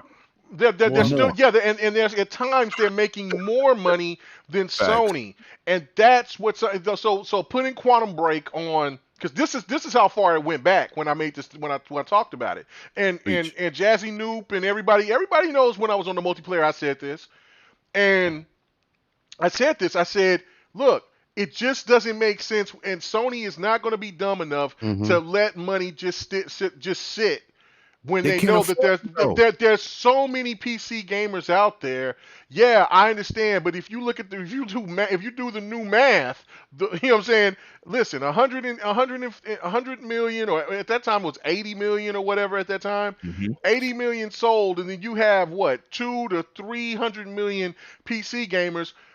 That's a lot of money that they're leaving off the table, and now it's cell phone. And now it's cell phone it's bigger than PC numbers. So, but I have to say one thing, KMEGA, the big titles, Grand Theft Auto, Call of Duty, all the big 30-party titles, they do sell more than PC. PC as a gaming community, not a specific game, have more gamers. But when it comes to no, all you gotta do is look at like reviews and stuff like that. Like on Steam, like the numbers you get. Yeah, like the numbers. They don't have the same drive. They play more smaller games, MOBA games, Yeah, well, League of Legends. no, I They're get that. big in that aspect, I but on a get that, general but in aggregate, console right? still where it's at. But see, this is the thing though. PC gamers has not ate well. They've had great titles that they can brag on, but they've never had titles that the console has had under their umbrella. Right. And Microsoft gave them that. And this is the thing that. And I know I'm kind of taking over your spot on this, but no, don't you do it. Listen, it's an additive. Everybody got that deal. No, I know, but this is what I wanted to make this point on this is that if you think about it, the Xbox One, well, the OG Xbox got shitted on by the PC community. They hated it. Well, they liked it, but they didn't. But they were like, no consoles. But the 360, they were hating on Microsoft back then. But yeah, but the Back then was still a 360, villain back then. but the 360 console was totally dogged out. Totally dogged out. So what they tried to do was to try to get back those PC players. The PC players wasn't feeling Windows, Windows Live and all that, and then it was trash. Yeah, and so it was working on it. Even do 360. Right, they were working on through Windows was right, horrible. Right, it was horrible. But then they tried to do it, and so they tried to implement it, and that's why they started with, we're going to try to do things like they do it on PC. Mostly all digital games. There is some DRM in these games, but all this and all that. And console players weren't trying to hear that. PlayStation ate so well off of that narrative. And I said this, and I'll give it back to you. And I said this back then. It's going to catch up with you. You can only stay back in bedrock so long and think that it's going to keep giving you to get to that point, because that Barney Rubble thought of thinking is going to die. You're going to either you're going to stay there or you're going to get ran over. And now we're starting to see, digital games, nobody cares about digital games. Now you don't hear nobody talking about digital games anymore. Game sharing. Right. You want to talk about all the other narratives that was brought up, and then how there were people that were claiming that they would leave console gaming. They would leave their preferred favorite console to go PC. If those games go to PC, they're there. They're there. They're there. And now what you're hearing? Well, it's not day and date. That's the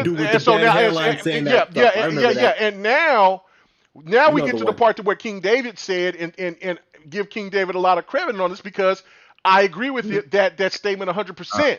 Because this is what's setting up for me. Now, I you know what I'm saying? I can be wrong, but when it comes to me seeing a trend, I'm 90 to 95% right on these trends. And I see something with The Last of Us 2. And I say, well, that game is going to be like 2, 3, 4 years. No. When I posted something today. That was an article that was from last year. But what caught my attention was that it was the same type of article that they said for Horizon Zero Dawn about they were looking into NVIDIA PC engineers and all that other stuff. So The Last of Us 2 is going to go to PC, but I think where King David is right on, and which I co-sign this, is that this new multiplayer game that they're going to come out with, that's going to be day and date with The Last of Us 2. Yeah. To go on PC. But okay, go. Let me read the super chat and then I'll get to you. Get the super chat. It's very important. He hit great points. Viper XT says PC is huge for Xbox gaming.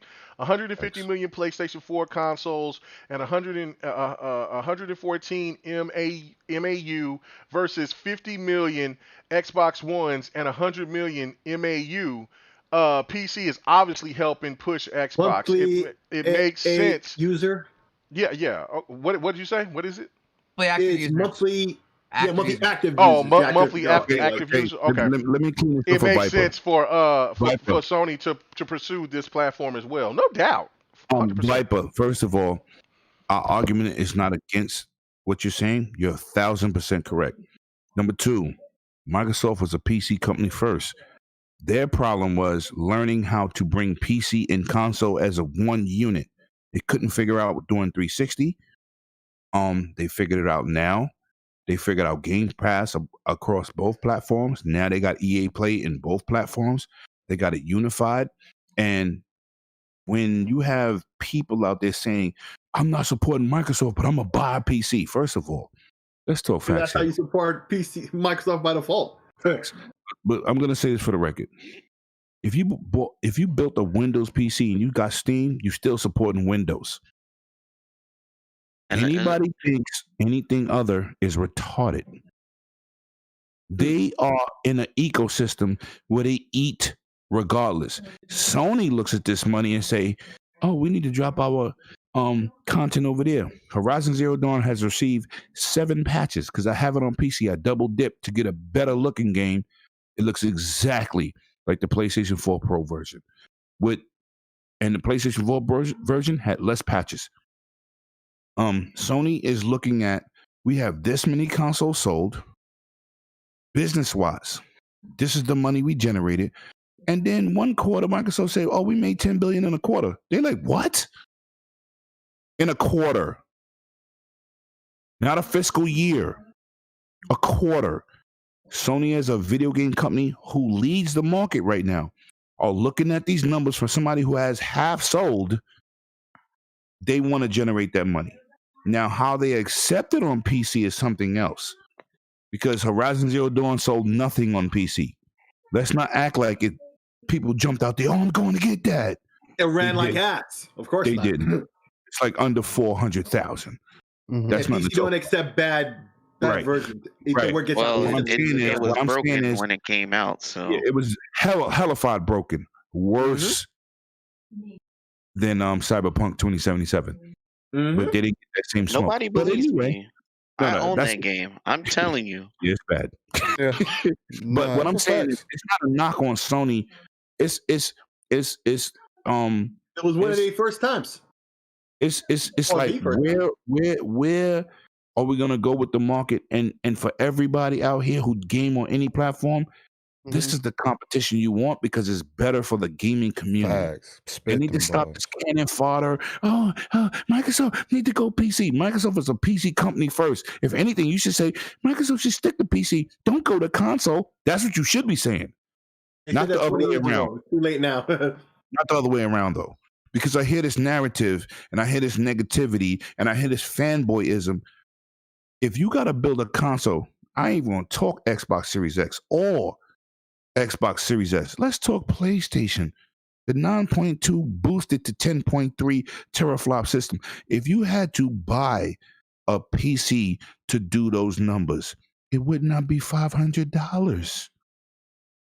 It would still be $1,200 to $1,300 without all that first party support. Stop. Play your games and be easy, man. Stop trying to be fake tech dudes who know what y'all talking about, because I'm telling you, you still can't build a $500 PC to compete with the Xbox One X. That's a fact. No doubt. Just stop. You just play your games. Facts. Yeah. All right. I'm done. So I'm gonna get to because we gotta talk about OutRiders or just Game Pass in general. But I'm gonna skip number 4 again, and I'll just save it for next week. But because we definitely got a lot of haymakers. You said OutRiders and Game Pass. You about to knock these out. Yeah, we don't have no choice. The slander is about to get delicious right now. But I do want to talk about. But I do want. Hang on, before you too, bro. But I do want to talk about the Evo, Sony acquired Evo. I wanted to talk about that. But what'd you say? Really, KMEGA? What? I'm trying to say that they could do. No. Stop. We'll get to that. That'll be the last topic. But we got to get to this. But Bloody, what was you gonna say? I was trying to read the super chat. There was a super chat. Okay, my bad. I know that Lemon replied to it, but again, shout out to Viper XC for those $5 Canadian saying facts. He's right there with you, understanding exactly where Lemon is coming from. Absolutely. All right, so let's get to this next to the last topic. Okay, so OutRiders is coming to Game Pass day and date. How big is this for the service, and do you think this will continue with other new games going forward? So I'm going to go straight to you on this one, PK. Shit. I'm going to go. Yeah. Um, You leaving him out. Let Bloody go. no, So I'm he gonna can let, talk. I'm gonna let PK So it's go. not like PK don't care about the game, remember? Yeah, PK don't care. PK don't care about the game, but let's just see what his thoughts is, regardless past that, if he thinks that Xbox are going to start doing more deals like this, where they're going to be more day He and said day. trash. So what do you think? What do you think, PK?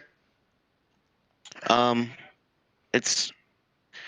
I mean, it's always out there, right? That's the point. Is they're attracting more people to jump on board on Game Pass. That's what they're trying to push. Right. So if it's going to be up to the developer or the publisher, is that a good fit for them? So a good fit for Outriders is Game Pass, since um, they're testing the waters. I mean, Avengers, they still haven't recouped the Nope. investment. They're in the So hole. so they really want to take another L with Outriders? So throwing it out there, definitely letting people try it and get engaged is probably the best thing. I know a lot more people are receptive to Outriders, but they were kind of receptive to Avengers as well. And I still have my reserves about both games. I Mhm. mean, Outriders 10 looks like it's in a better shape than Avengers, but it's probably the best way to go. So any other game, let's say the hinted Persona 5 series, may end up hitting Game Pass, or the untalked about Final Fantasy VII remake that wasn't talked about during Square's announcement may end up there. Those games, or any of those games, or any games in general going forward, I think this is the trial and error phase. Is if there's a good adaptation, more publishers will see like that's a good fit for games that are either not tested, or they're smaller games and they want to see them succeed, because a lot of companies have seen a lot of success, especially with their smaller games on Game Pass, because a lot more people try games out, and that's just what it is. And I know there's a lot of PlayStation guys out there to say, why would you rent games, et cetera, et cetera. But I'm gonna just say this: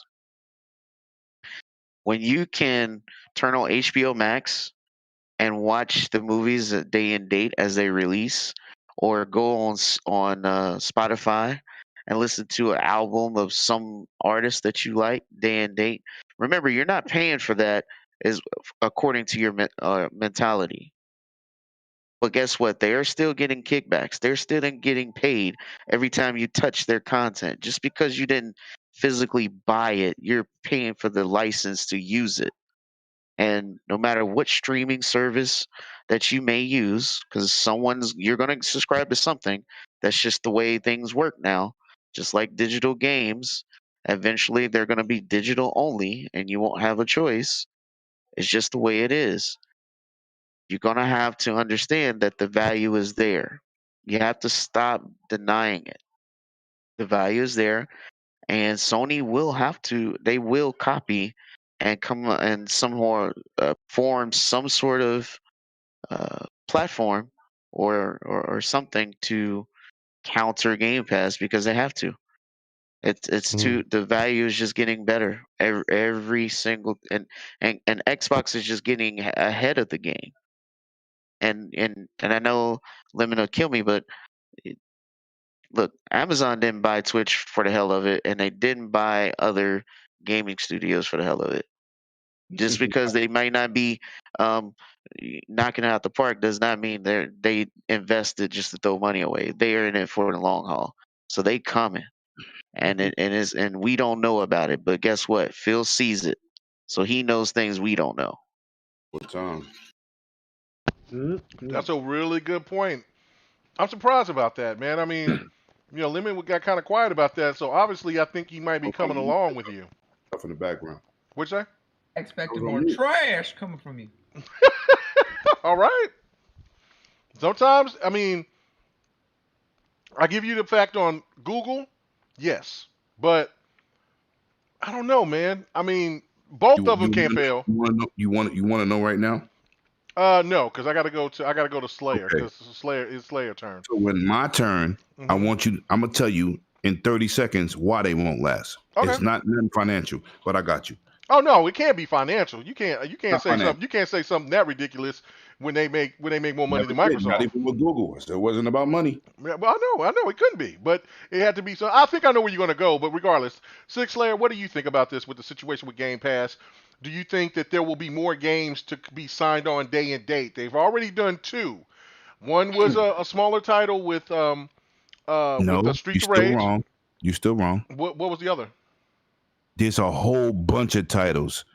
This is the biggest title. Okay, you're Day right. one. There were other titles that was day one. I'm sorry, you're right. There's You're a right. whole bunch of But yeah, titles. I'm Least thinking. of the fishes, Lemon. But no. But hold on. But that's just the point, though. Like if you look at it, there's been a lot of day and dates, but they're smaller titles. Yes. The yes, second but that's- biggest, the second biggest title so far that I can think of, unless somebody in the chat or if you guys No, can you're think of right it, with that, but is it's not the first Streets of thing. Rage. And now, but this is a big title because there were the naysayers that was like, I look. guess I don't have to talk now. You can set my point. Oh, my bad. Go ahead. Oh, Then. shit, My bad. Go ahead. Oh, why you gotta do that? Shut your mouth. Let him talk.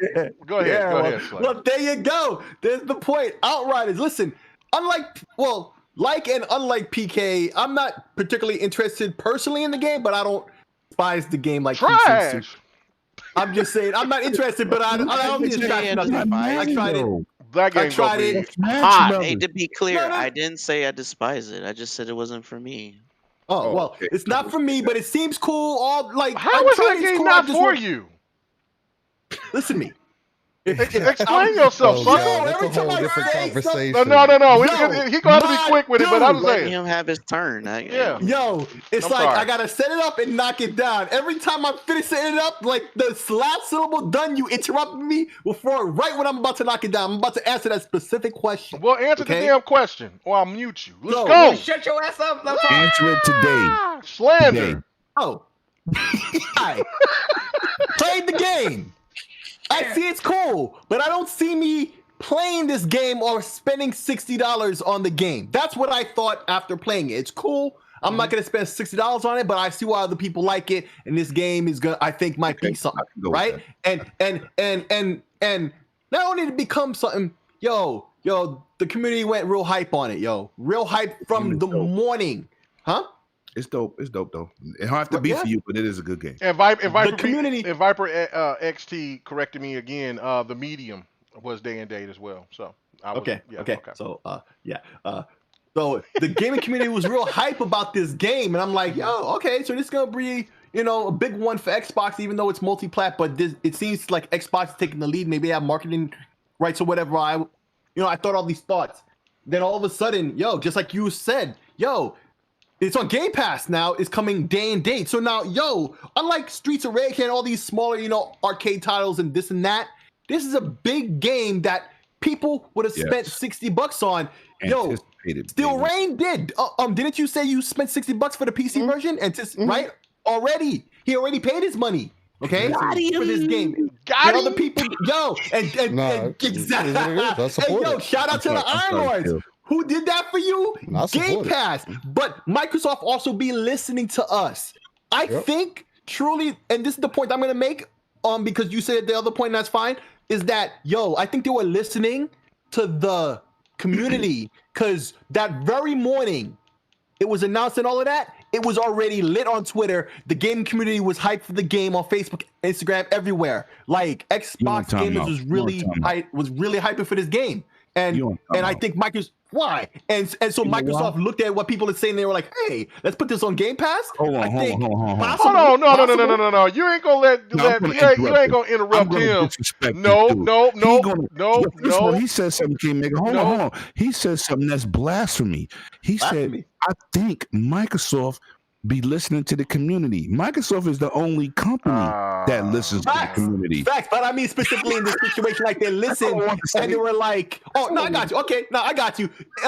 Let me clarify, because let me make that more clear. That they saw what the fans was real hyped for the game, and they said, let's put this on Game Pass day and date. This is a new paradigm. This is a new paradigm, I feel, and this is the first. and more to come. This was something nobody was considering, that big budget. I wouldn't say AAA or whatever. Yeah. And there's more to come in the future. This is another potential move that Microsoft can use in the future that nobody even considered until then. Okay, so that's what I gotta say. Just to kind of bounce off of that, or just to kind of play devil's advocate a little bit. Yeah. The other thing could be also because supposedly they only had 2 million. They had around 2 million people that actually played the demo or was interested or whatever the case might be. And most people played on the average. I believe they said. I believe it was. Was it on DPS that I heard it the other day? Was it yesterday that I heard it? But I believe that's where I heard it yesterday. I got to look it up, but I believe they put an article out. Actual OutRiders, the developers put an article out saying that they had about 2 million players that were interested in the game. That actually tried out the demo per se. That's great. Good. So the other thing, I mean that's good, but considering how many people are gamers, how many consoles there are out there currently, and considering it's a multi-platform game, you can kind of imagine how that would make Square Enix shaking their boots a little bit, especially coming off of what they're dealing with right now. You know what I'm saying? Hold on. Demos usually is the hardcore crowd and that's true. That's a fact. It's usually around 250 to 500,000. No, and that's a fact. But people is like Call of Duty numbers. Mm-hmm. And that's a fact. 15 to 20 million a pop. So if you get on a demo of a brand new IP, 2 million out the box, that's a great look. Because that's 2 million people with a word of mouth. Because word of mouth sell more than anything else. Right, exactly. And that's why I'm saying I'm playing devil's advocate a little bit, because I agree with that point, 100 point, because that's how I feel. But playing devil's advocate, it's like they could be shaking in the boots, because like PK was saying earlier, the Avengers right now is not doing well for them. They are in the hole with that game, and that is a game that it's going to make a little bit of a comeback. I think it's going to get put in Game Pass personally. Black Panther is going to bring it back. I just, again, like we talked about earlier, I don't think it's going to be enough. Not when you're 60 million in the hole, you know what I'm saying? But we'll see. We can definitely see. I just think Square Enix may be in a sour kind of place, because they are kind of up and down with their games. And they kind of expect their games to hit a certain notch. So them putting the game in Game Pass, like we have all been talking about, just to hit on those points too, it could be a test bed and say, hey, why not? I mean, the worst thing that could happen is that we get more people that are interested, right? And that's exactly what it's going to do, kind of to bring it back into how we all particularly feel, what I'm gathering from everybody, is that it being in Game Pass is going to get more eyes on it. I think it's going to, and I'm pretty sure we're all along the same page on this too, it's going to demonstrate to other companies, other developers, that Game Pass is something that can make your game successful. But you know what I mean? That's a misconception. Think so? Come on, man. Shout out to my GRG brothers in the chat, man, that we be doing our personal chats. First of all, the narrative that Game Pass is not successful for developers is an idiot. No, that's a fact. That's a fact. That's a lot. I mean, opposition status. We've seen developers say, "Are you stupid?"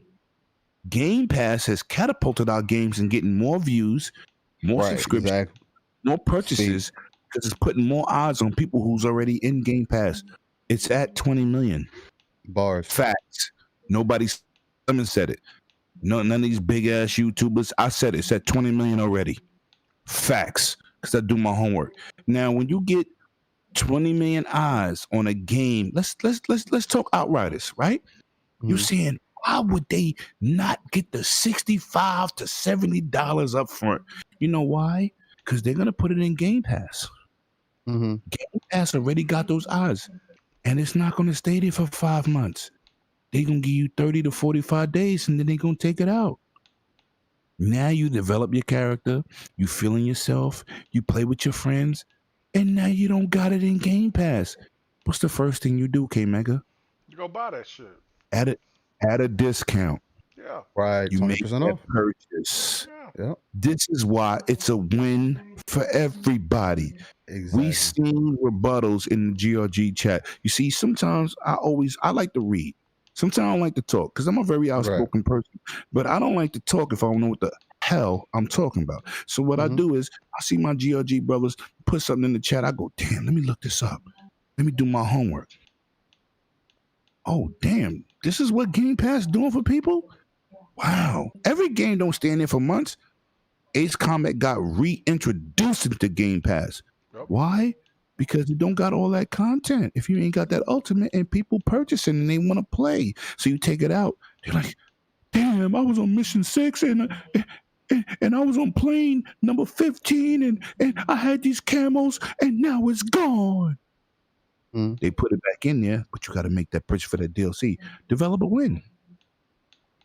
Yeah. See, what's wrong with the gaming community is everybody pretend like they some businessman. Everybody went to college and got that business management degree.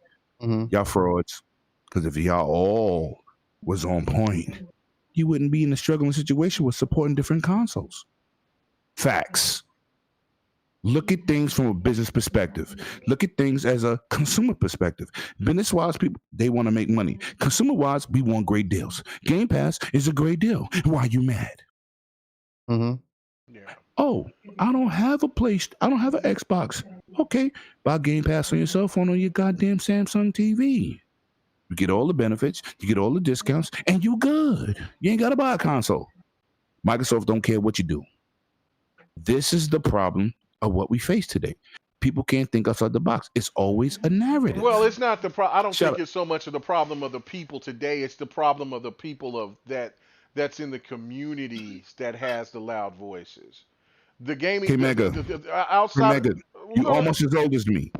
Yeah, no. Did we have these problems back in the days? No. Did we have these problems? No. No, that's social media gave us these problems. Right. No, I totally agree with that. That's the thing that where it trips me out is that you got people that will. It's like you gotta pick. You gotta pick black or white. You can't be gray. Well, yeah, no, it's like you can't be the gray. Well, the biggest thing, and we gotta go to Bloody on this.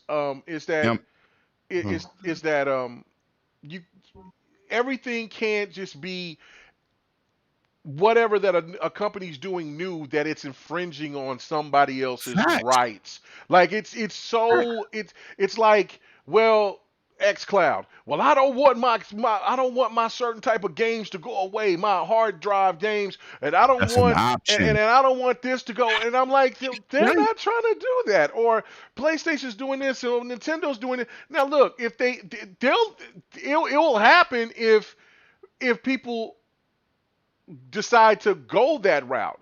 But it ain't Microsoft's or PlayStation or Nintendo's fault. It is the market's fault. It is the citizens who yeah, what'd you say? You're the host. I got a question for you. Yeah. What does competition do for the consumer? Oh, it helps out tremendously. There you go. And that's what these idiots don't understand. Right, yeah. Yo, listen. Yeah, my big thing on my podcast tomorrow is not that Microsoft bought, but that ZeniMax, which has multiple countries below it.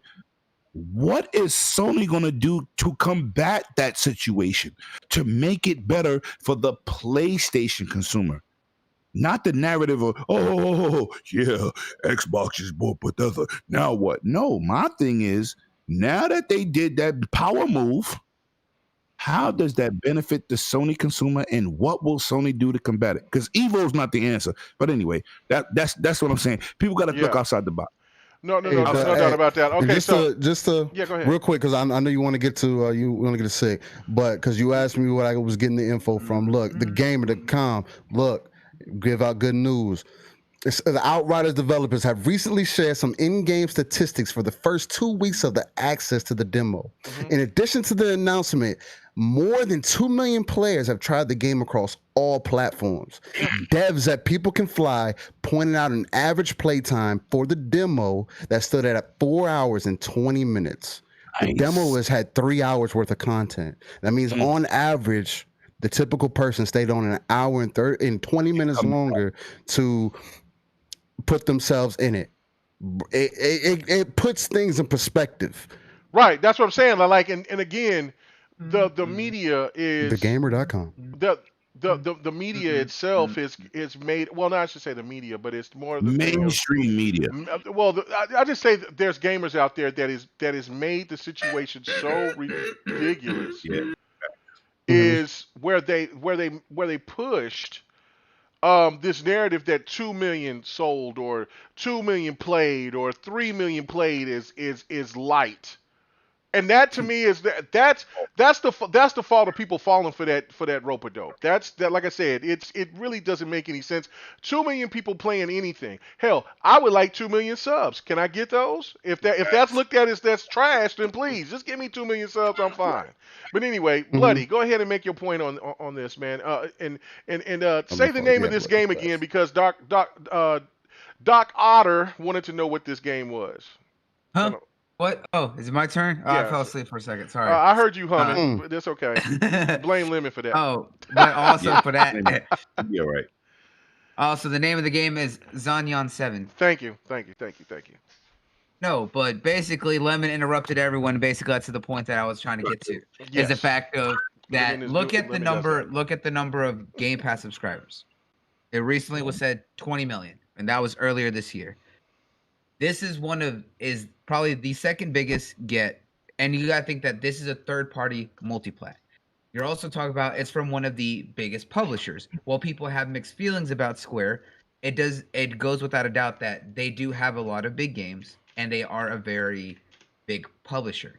To get a deal like this for a brand new IP, especially because we've seen smaller devs, independent devs, and quote-unquote independent or AA games, such as what we saw with Warhammer Vermintide, right?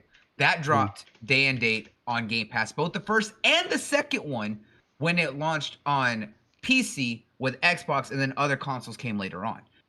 We've seen that there have been these deals. Now, the fact that we're getting quote-unquote big AAA games dropping day and date, this is going to be a testament to show what Game Pass does. The fact that there's already 2 million people who are interested in this game across all platforms shows that there's an interest and people were intrigued.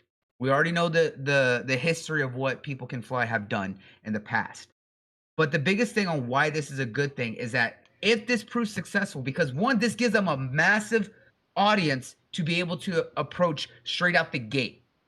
If this is successful, it's going to get more people who are uncertain about the game to try it, which is what has been one of the biggest driving forces for Game Pass. The other fact is that if this does do well, and it shows that it recoups sales, not just for the game, but actually is very successful for what Square Enix counts as a success, that shows that there is going to be less risk for other bigger publishers to take a chance on putting out brand new games day and date in the Xbox ecosystem thanks to Game Pass. If this game proves that it can do that, there will be less fear from other publishers that are willing to do that. Yes, PK made a point is that there have been the rumors that we may see Final Fantasy VII Remake come on Game Pass after that exclusivity period ends on April 10th. Yes, there's the talk of what Phil mentioned back during his the Microsoft Japan showcase that they did before the launch of the Series consoles, and all the games that were mentioned that have made their way over to Game Pass. Some of those games were talked about a year ago before they did that. We knew that the Final Fantasy games were coming for quite some time. And then, of course, what we saw with Yakuza back at the end of 2019, and how we now have, a year later, the whole series, and now a spinoff. Sega's already seen the support that they have gotten from Game Pass. There have been multiple articles that Sega has said that Game Pass is an absolute success. We know that they want to go multi-plat and stop doing the exclusivity. So the fact that Persona is one of the biggest games that a lot of people want, and coming from Sega, there's an absolute guarantee, a 99.95% that game's going to come to Xbox, because of the fact that Sega has already. They're not going to like Persona like that anymore, except for the true Persona fans.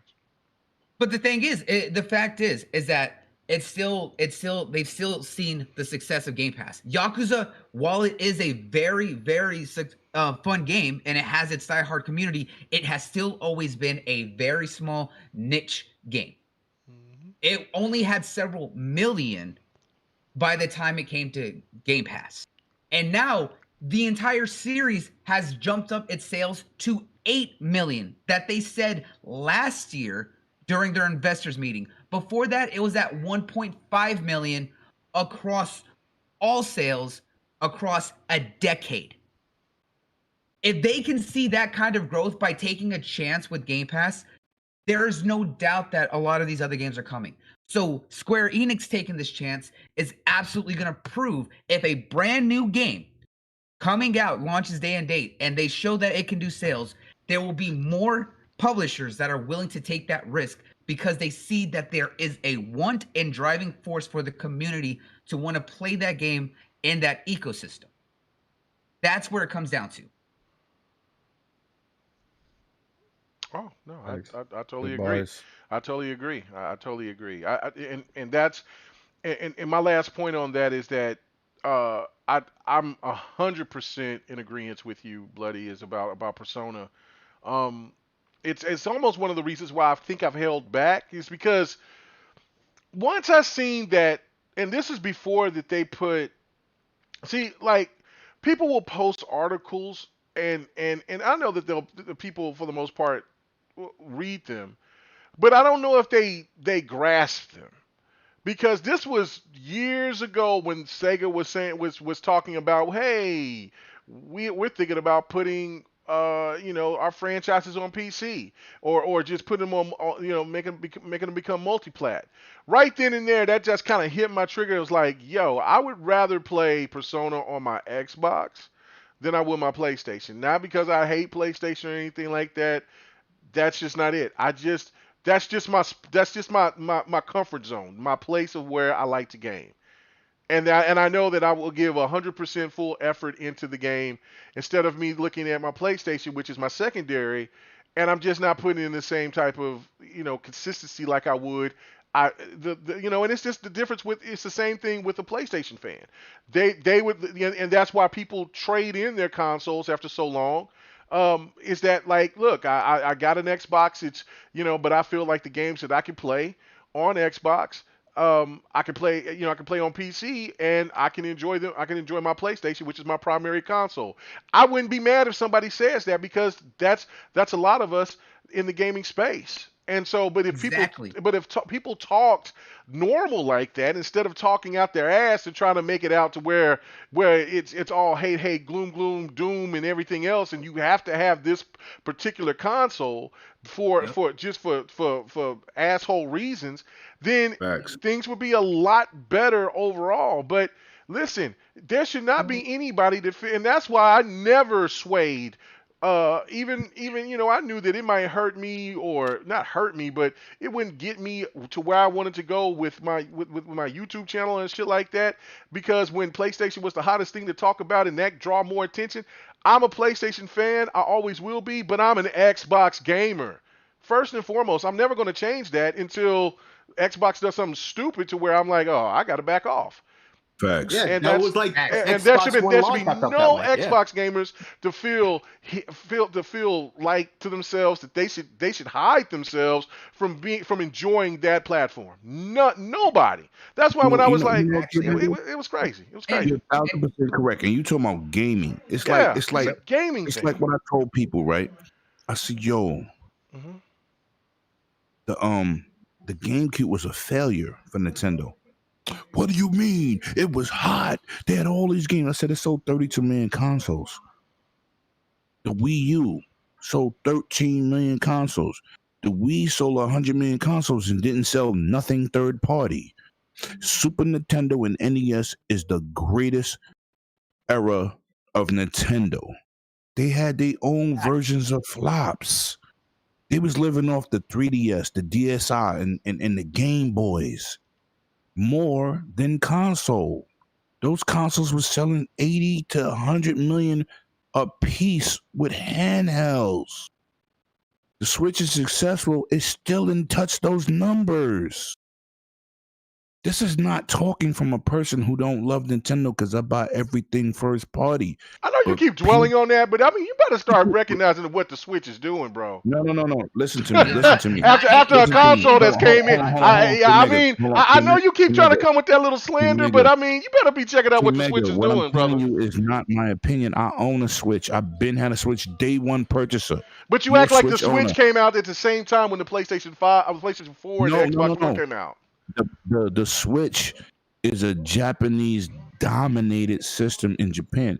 It's not like that in the States and Europe. It's dominating in the States. It's always number one in the MPDs right now. But I'm not trying to go there because we got one more topic. But go ahead and make your point. Make your point. Console sold, but game sold because Nintendo products got a 1-to-1 ratio with their first party because they're first party dominated system.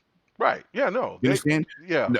Xbox or Nintendo can't talk about the Nintendo. They gave Nintendo. If there's 17 million Switches, they selling 17 million Marios. Yeah. You know what I'm saying? Yeah, they kill it. All around, like third party and everything combined, they're not doing that. But yes, I own a Switch. I got it. But I'm not trying to play The Witcher, your favorite game, on a Switch. No, of course not. Of course not. No. Okay, then. So one dude in 2019 posted, the Switch version is outselling the PS4 and the Xbox One. I'm like, the Xbox One sold 10 million and the PS4 version sold 13 million and the Switch did 700,000 in 1 year. Yes, it outsold it in that year. The lifespan, let's not do that. No. And that's no. I tried to tell you. And that's the same thing when I was saying when I made the video talking about Persona, and they get twisted out by some of those stands out there that I hate. I hate Persona or whatever. But I was just saying it's a niche. And that was you know, said Bloody used the word niche earlier, right? That's not a bad word. And that's what I used to describe Yakuza. And everyone knows here that I am a diehard Yakuza fan. Not Yakuza, it's Yakuza. Let that man say how he want to say it. No. He's not going to do that. Hey, man, that bro has beat damn near all those games. I ain't saying because if you actually know pronunciation in Japanese, ya is how it's pronounced. It's Yakuza. Get him, bloody. No, the ku and the lower za has been a Western thing. It's actually known as the Yakuza. Japanese pronunciations. Yes, because I have actually been studying Japanese pronunciations. Oh, you did, huh? Yes. In elementary or junior high school, you only like 12. Oh yeah. Hey, that's still more time than you got. You say all that about him in Japanese, but you're critiquing him the whole time. Yeah, but here's the thing.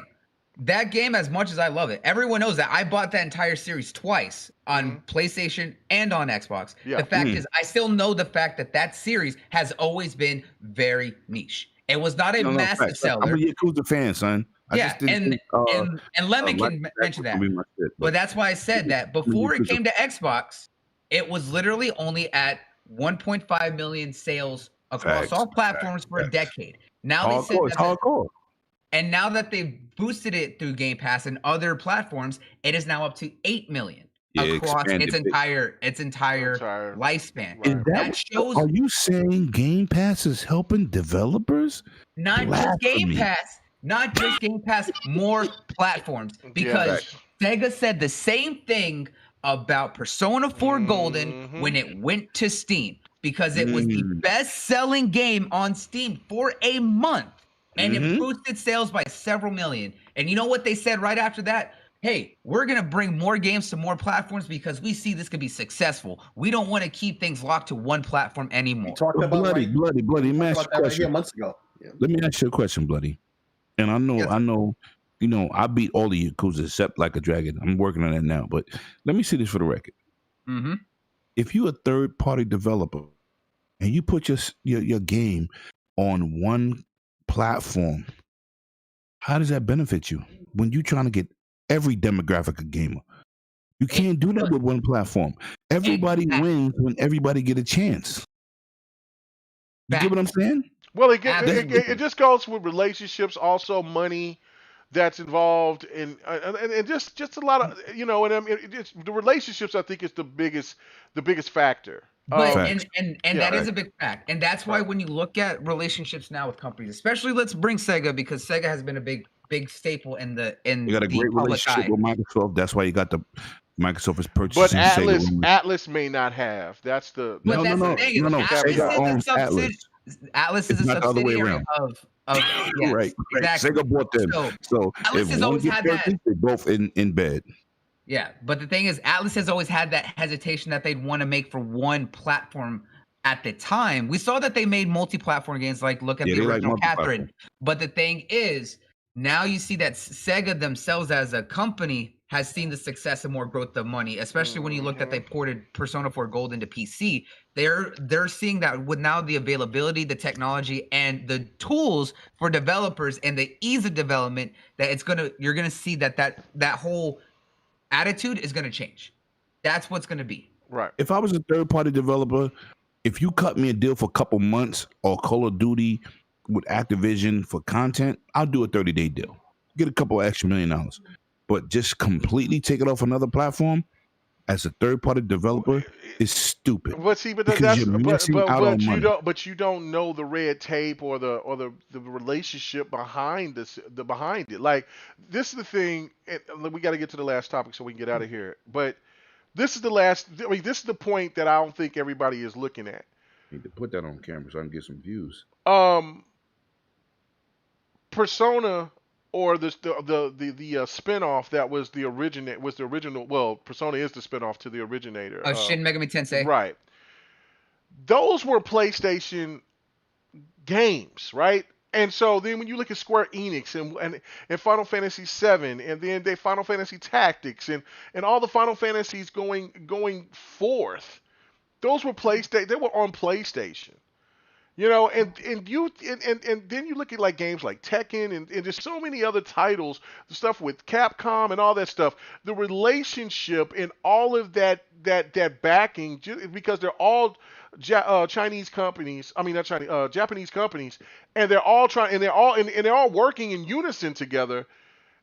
That's a lot of relationship. And then when you got somebody, then when you go and you deal with the Western market, and then you got somebody that's really down and want to get as many games as they see possible to come over to their platform, and then all of a sudden the next person who's in charge is completely different and don't give a shit about what you're doing in Japan. They think that they could just go ahead and dominate the market without Japan.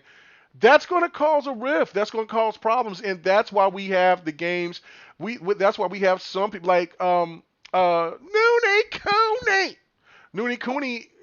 That developer said it never will come to Xbox. Now, things will change? The reason of that is also because the developer... Right, the developer said so, yeah. Because of the bad relationship. So it is one of those things... That's Donnie D. Right. Does it have to be a bad relationship? Because this one... a lot of Japanese favors. No, but this one is specifically the creator of Nune Kuni was actually he was from Studio Ghibli, but he doesn't want to make another game after the relationship that he experienced at Microsoft because of Donnie D back in the 360 era, and he said no, never again. And this is another thing too, is if you look at it for, let's say, with Platinum Games, right? Platinum Games did Microsoft dirty. Phil still has to walk the line because of this reason. If I was in that position, I'd be like, man, you know what, man, the hell with them dudes over there, right? But there's still games that they make, and then also they still have relationships with other developers within that same market out there. And then if you try to lowball or try to talk bad or try to do something on the sly to try to let them know how much you was discussing with that might be looked at as a dishonorable thing, and they might all look at it as KMEGA. First of all, come on, man, you can't tell me no. Why you? No. I mean, there's a different What way you're saying is right. There's some people that have to do things a little bit differently, and they got to walk a chalk line. And some things there's some people that won't like that, but I'm just saying, Platinum Games is not the example. Oh, they're the perfect example. And then he goes left, and his partner looks at him like, Doesn't matter. Me and Bloody had that conversation. Like, what is this dude talking about? There's still a force. There's still a force in gaming. You know what I mean? That's just a fact. Right now there isn't there, but they may be a force in gaming, but they also have to get a lot of third-party publisher money. I know that. I know that. I know that. They're in trouble after that last Transformers game. They ain't got no hits. No, they got Nier Automata. They bring. But that's not Platinum Games necessarily. That's Yoko Taro, and he works directly under Square Enix. I was like, they just existed. No, you weren't. Stop that. You weren't going there. That's not. What's his name? Listen. I'm a Platinum Game dude. But okay, what's the last game they made then? Since you keep telling me what you kind of dude you are, what's the last game they made? The Transformer game. No, it's not. They made a fight game. Automata's not the last game. Not the last game. No. Their last game was Ground Blue, the fighting game. What? Yes. Stop. I don't even know what that is. See, that's what I'm saying. I know. I'm just saying, listen. No, you're both wrong. What's the last game? Astral Chain. Yes, that game is dope. But that's made by Platinum. You're talking about. But Platinum's worked on it. Yeah, Arcs made Grand Blue, not. Yeah, Grand Blue is Arxis. Platinum never made a fighting game. They did make that game. No, they didn't. Astral Chain is their last game. That's a fact. Okay. That's they never fact. made then a we fighting both game. was I got it on my Switch. Go pick that up, KMEGA. Go pick that up. It's great. I'm telling you for a fact, they have never made a fighting game. I was like, I thought Grand Blue was that because that was their RPG. No, that's that's Grand Blue Fantasy. Yeah, me stoked. I'm glad y'all had my back. That is a cooperation with Cygames. Grand Blue is Cygames. But when they showed it on the Platinum Games, that's the game that they showed where did they show that at? They showed Grand Blue. No, Grand Blue Fantasy Relink is Cygames. Yo, Rain, I guess we're just gonna stay muted. Yo, we're not on this level. All right, anyway. Regardless, okay, then I'll be wrong on it. Then I can stay wrong on it. But so I just wanted to make my point. I was saying, when you start throwing out Japanese companies, Mega, I was like, you're in my That's fine. No, I don't mind being corrected, but I'm just saying I can't sit here and be this. Keep saying I'm this type of dude and that. But that's I got that on my Switch. But that Transformers was not the last game that they damn made. I knew that for a fact. I thought that they made Grand Blue though. I thought they made the fighting game. So it was Astro Train that was their last game. I was like, what? and aren't they working on a fighting game that flopped? And aren't they? Well, because they won't drop the price on the damn game. And then also, aren't they working on Bayonetta 3? No. Supposedly, but it's on hold right now because it's Nintendo that's still making the final call. Okay, all right. Well, I can take the L on that, but Limit's got to take it with me. So we go on. No, I don't. I got Astral Chain. No, because you were stuck. You were stuck. Shut your ass up. You stuck. Oh shit. You stuck. Hey. You said shut your ass up. Shut your ass up. I got more Switch games than you got family members. Facts. You probably do. You probably do. But when was the last time you played a Switch game? I can tell you I beat you on that. I played today. I was playing the Legend of Zelda remake. Facts. Okay, all right. Yeah. How long though? You don't want to ask me what I played. I'm not asking you, PK. Shut your ass up. I ain't asking. PK is a lonely Smash Ultimate player. His wife don't even like him. I'm gonna call ACS on his wife and kids. They abandoned him. Anyway, all right. Let's get to the last topic. Let's get to the last topic because he loves Nintendo. Let's get it done. All right, we got 30 minutes. Let's go. All right, so let's get to it. Evo, and I'm gonna go to PK on this one first because I know that he likes his fighters as well. And also Still Rain likes his fighters. But let me go to Still Rain on this one first. What do you think about this? How big and significant is this with PlayStation getting part ownership of Evo, and will this hurt games like maybe Killer Instinct down the line? I seen my boy Abacab bring that up earlier, and then also I don't know if you knew this, but Nintendo pretty much is basically saying, look, hey man, that's all well and good, but I think we might be out of here. You know what I'm saying? We're going to evaluate and maybe check out other tournaments. So how will Evo look without Smash? And how will they look without Smash? And what benefits PlayStation by being co-owner of Evo? what helps PlayStation with being part owner, I guess, of the whole Evo thing. Really, when you think of fighting games, you kind of think of PlayStation. So I feel like it's kind of right that they went in that direction. Although, kind of like me and Sick were talking about in the green room, man, fighting games have unfortunately seemed to become more niche to people. They're not as big as it used to be. It gets the attention, but the fighting game scene is just, the games don't drop as much as they used to. I mean, you get games like Tekken that stay up to date, Smash Bros that stay up to date. I mean, I feel like that would kind of hurt Evo if Smash Bros isn't there. Smash Bros carries such a title because it's ever evolving, you know what I mean? And people always line up to see Smash Brothers tournaments, because there's so many different things with different characters that you could do, and there's people use them in different ways.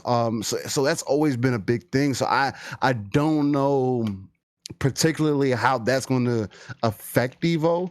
I think it's going to be in a negative way, but there's no telling for sure. But again, unless we start getting fighting games on more than a consistent basis, Tekken starts getting more serious. Tekken Tag with another Tekken Tag, tournament. Which I think will open the scene back up also, just because it was more of a versatile fighter. It seemed to be always the Tekken that garnered a lot more attention, just because it's. I'm not gonna say it was easier to play, but it had more versatility. And then along with some of these other games, is Blaz Blue or Guilty Gear, any of those in Evo also? Guilty Gear is in Evo, not Blaz. Okay. So I mean, that's because it's launching. So they typically put out the newest stuff because it's the popular ones. But it's also depending on what tournaments is going on at the time. Okay. Let's see. That's what I figured. And I know MK has garnered a lot of attention. Again, MK has always been consistent as far as with tournaments and everything. I just feel like there's not as much as attention as it used to be. So it kind of makes me feel like, I don't know, if this is supposed to be a retort to whatever's going on the other side of the fence. I don't think that it's a good retort. It doesn't do anything for me personally. It doesn't make me think like, oh man, Sony, let me go buy your system right now. It doesn't make me feel that way. Again, I've always seen fighting games and Sony kind of synonymous with each other. So it just kind of made sense to me when I saw the news on it. But that's just me personally. So. All right, cool. What about you, Sick? Do you have anything you want to say on this about the Evo situation? Well, the Evo situation, at first, contrary to what Sony did or has been doing in the anime realm with their buyouts and stuff, that makes sense. And kind of similarly to the whole ZeniMax purchase, I've said often, when you first heard it, you were like, what? Microsoft did what? And it was the same thing with this, but unlike with those last two situations, it's obvious the move and what's going to happen and why it's a intelligent move or a move where you could see a plan in motion. This, I don't get at all. The timing is bad optics because it makes it seem like this is a response to all the W's Microsoft and Xbox has been having lately, and a lot of people are seeing it that way. And it probably isn't, because this isn't something you do overnight. So it's not that, but the purpose of it, because when Microsoft bought Beam, that became Mixer, we all knew Microsoft wasn't gonna block any other platform or game or whatever content from being on that platform to stream. Right? Amazon bought Twitch. You didn't expect that they would lock out anything. But if Sony did those moves, you'd feel it's kind of sus. That was the conversation, and the same what happened with this. What about Nintendo with Smash and Microsoft Killer Instinct? And so you hear the answer from Nintendo now. We out. So now Evo's sort of kind of done. At least with, well, I don't know. Like it could be on the road to being done. Because a lot of these newer fighting games have a PlayStation version and PC, and Microsoft has been left out of a lot of those fighting games, man. And it's something I've been talking about for a long time. The de facto exclusivity to PlayStation. It's by default. It's not that Sony paid for exclusivity or anything like that. Because oftentimes these games also come to PC. It's just the developers that's all they know is PlayStation, and you can't even really say it's about their home turf anymore, because their home turf really, when it comes to this console, is really, the mobile end. Not that PlayStation isn't really killing it out there like it is elsewhere in the world. So there's the arcade element. So I guess PC is coming on, pretty good with fighting games. It has been for a while, but it's been a slow burn. So none of this makes sense for Sony to do this, not knowing that it was going to be seen by the rest of the industry and by the community at large as like kind of sus. Like, what are you doing, Sony? Why are you like? And hey, and are the ready responses being felt by Nintendo?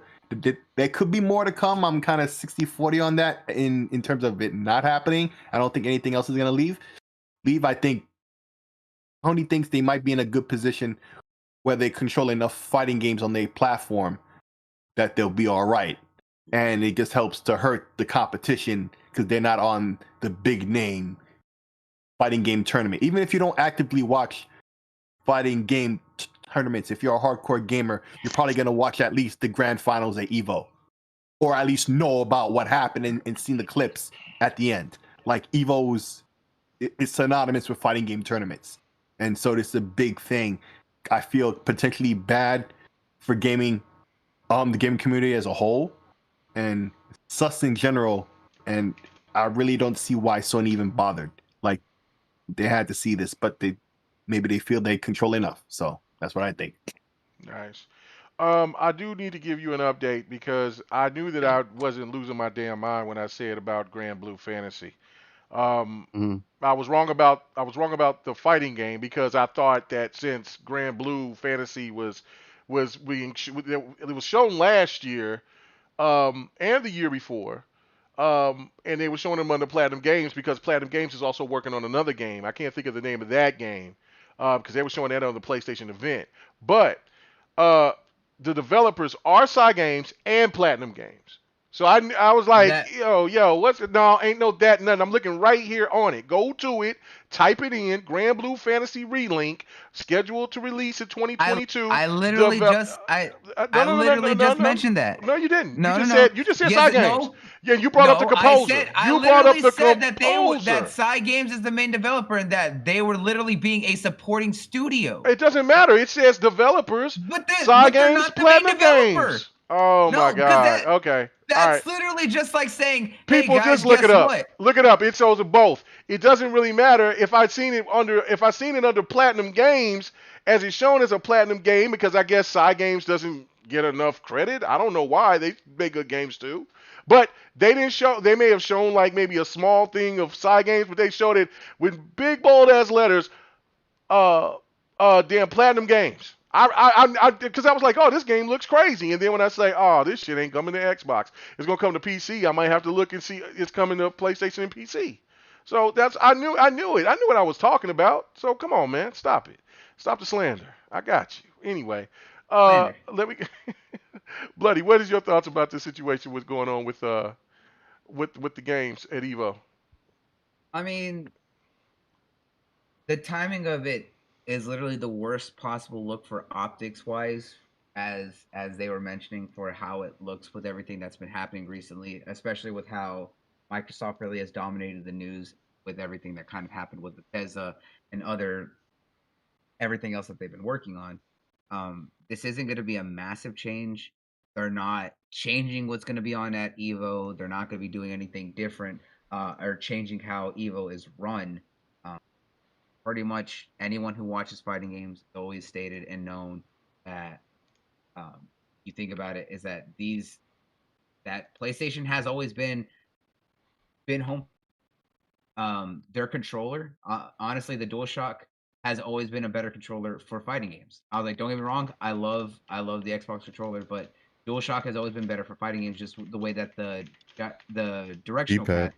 pad has Mhm. been set up to match with buttons and stuff like that. Of course, everything pales in comparison to a fight stick, but for those who Facts. choose controller, that's what they go with. It's just been a staple, been a go-to. Yeah, you have popular fighting games that are on Xbox, but it's not the amount and diverse that you see mainly on PC and on PlayStation. So it's a good thing, I guess. It just helps to give, I guess, Evo a little bit more solid backing. And Evo is still one of the biggest fighting tournament out there, but there have been a lot more fighting tournaments that have been on the come up and literally being compared to Evo. Evo was just the first one. It's literally like how people talk about Twitch. Twitch is the biggest streaming platform because it was the first one. So yes, it got ahead of everyone else before everything else came up. Evo was the biggest tournament for fighting games. It was just there's plenty. There's local, there's been states, but this is the one that is the biggest because it got to that level first.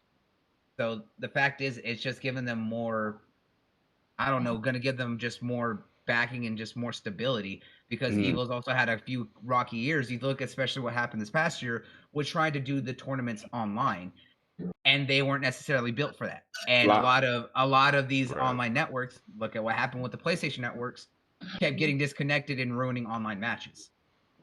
So they kind of need a lot more to help with that. So my feelings and thoughts on Evo being co-owned by Sony is it's just iffy. As like because I wouldn't say it's necessarily a good thing, but it's also not a bad thing. It's just kind of a thing that they did. It's great for Evo. They got more money coming in and more stability to help back all the stuff because they were their own self-driven, organization. They had to raise all that money. That's why you look at tickets for Evo and stuff like that are as expensive as they are, which they probably still are going to be. But that was what was kind of funding Evo itself. You got to think about the fact that it's in Vegas and at one of the biggest hotels in Vegas to handle a tournament of that size. Nice. All right. Okay. It's just, do you think that I think that they'll get like maybe some more perks for like the games that's going to be on Evo, like Tekken, Street Fighter, things like that. But I don't know. I don't know. I do. Yeah, it's kind of weird. It's an investment, but I don't know. I'm even reading from PlayStation fans in the chat that's saying, look, it looked like Evo was going down and Sony saved them. And that's not a good look if that's the case. I don't know. Do you agree with that, Bloody? Before I go to the next person. No, like I said, that there's just a lot of uncertainty with it, with everything, and it's just one of those things of it's something they did. And just depending on how you look at it, it's a good thing if you're a diehard fighting fan, and they might, like I said, they have more secure backing. Outside of that, it just looks very awkward of an investment. But someone also brought up too is that Jazzy brought it up. Xbox bought Smash GG. I was just looking at. Was that recent or was another? That was a couple months ago, they're an organization and also helped to set up fighting tournaments. Yeah, they're a company and an organization that does that. But like I said, it's one of those things that it's just a very, very weird look. You know what I'm saying? That's just my thoughts on it.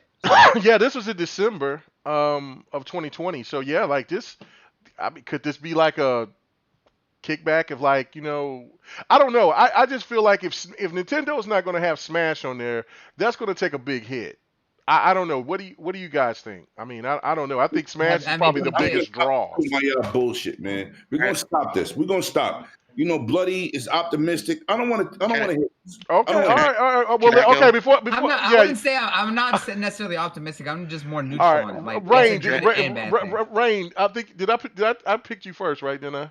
Yeah. Okay. I just was to make sure. Okay. So all right. So. Go ahead, PK, because Lemon sounds like he's about to go off. Go ahead, PK. Say your point. So I disagree with Rain. Humbly disagree. Okay. And bloody. Okay. This move, first of all, uh, I just want to make a point. Fighting games seem niche, and they seem like very little is because you're not in the competitive scene. If you're in the competitive scene, then you will see this is how they make their living. This is huge. They get sponsorships, etc., to do this all year round. So it's big money. It's not a niche. It might be niche to the casual gamers or people who just pick up to play here and there. True that sounds like it, but it's definitely big money because it would not have a following. It wouldn't have sponsor teams. It wouldn't be an esport. Facts. So it's definitely a strong industry. It may not be as popular or most talked about to the casual, but guess what? If you follow these dudes, if you're on Shoryuken and all that, this is big time. This is the thing. Like all the players in every single tournament. Well, like I said, I didn't say that it was niche. It's kind of like you. It's kind of like I'm just become. You know what I mean? It's kind of like we talking about Pokemon and Yu-Gi-Oh on trading card games. You guys might not be into it, but this is huge money. It's huge World money. of Warcraft. I mean, not World of Warcraft, but Magic is not on your radar either, but it's huge. It's really this stuff makes money, not because it's not popular to you or someone else, but because it has a huge following. They make money. Right now, I'm telling you, 3 cards, $400 just for Yu-Gi-Oh cards. That's a fact. No. And I'm just saying that I'm not saying that from your perception you're wrong, but I'm saying that you have to see it from a different side. So that's why. So yeah, so because you're not in that loop, you don't see it, and that's what I'm saying. So I'm in that loop. I'm constantly in there because just like sports teams are to you guys, I'm not really into football, basketball, but I am in the UFC, wrestling, and definitely in the fighting game, esports. That's my jam. That's what I into. So I know these players. I see them. I watch them. I study them. This is my thing. But far as and I disagree with your perception of when you think of fighting games, you think of PlayStation. No, you think of PlayStation only because of the last generation. No, Prior I've been to playing. that- I've been playing fighting games on PlayStation since let's back up. PlayStation 1. Yeah, All- yeah. all I'm PlayStation's saying- had Let's- yeah. let me Go ahead, back go ahead, up. go ahead. Let me finish my thought. Each of my. I have been in the competitive scene for a very long time since I was a teenager, and I'm gonna tell you Arcade that scene too. the 360 era reigned king. It was the preferred platform of the fighting game era. Not today. And shooter as well. Now, Xbox too. but the point I'm making is 360 was king during that era. It flipped on the PlayStation 4 era. Yes. The reason why Sony moved to even though they didn't purchase Evo 100%, they have a huge stake in it to make decisions. The reason why they did that is not because of a Bethesda thing. They did that for promotional purposes so that they can promote their platform. Think about it. The games that were chosen were specifically, one of them was published by PlayStation. That's Street Fighter. Street Fighter has dropped off when it comes to how many people are interested in participating, right? And then Evo is online this year.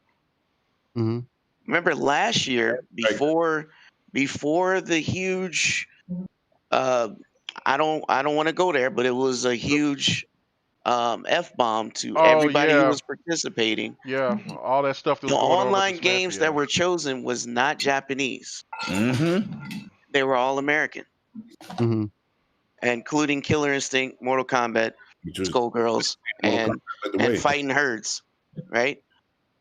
Yep. Why? And because they were the only games with rollback netcode. There was no Japanese with that.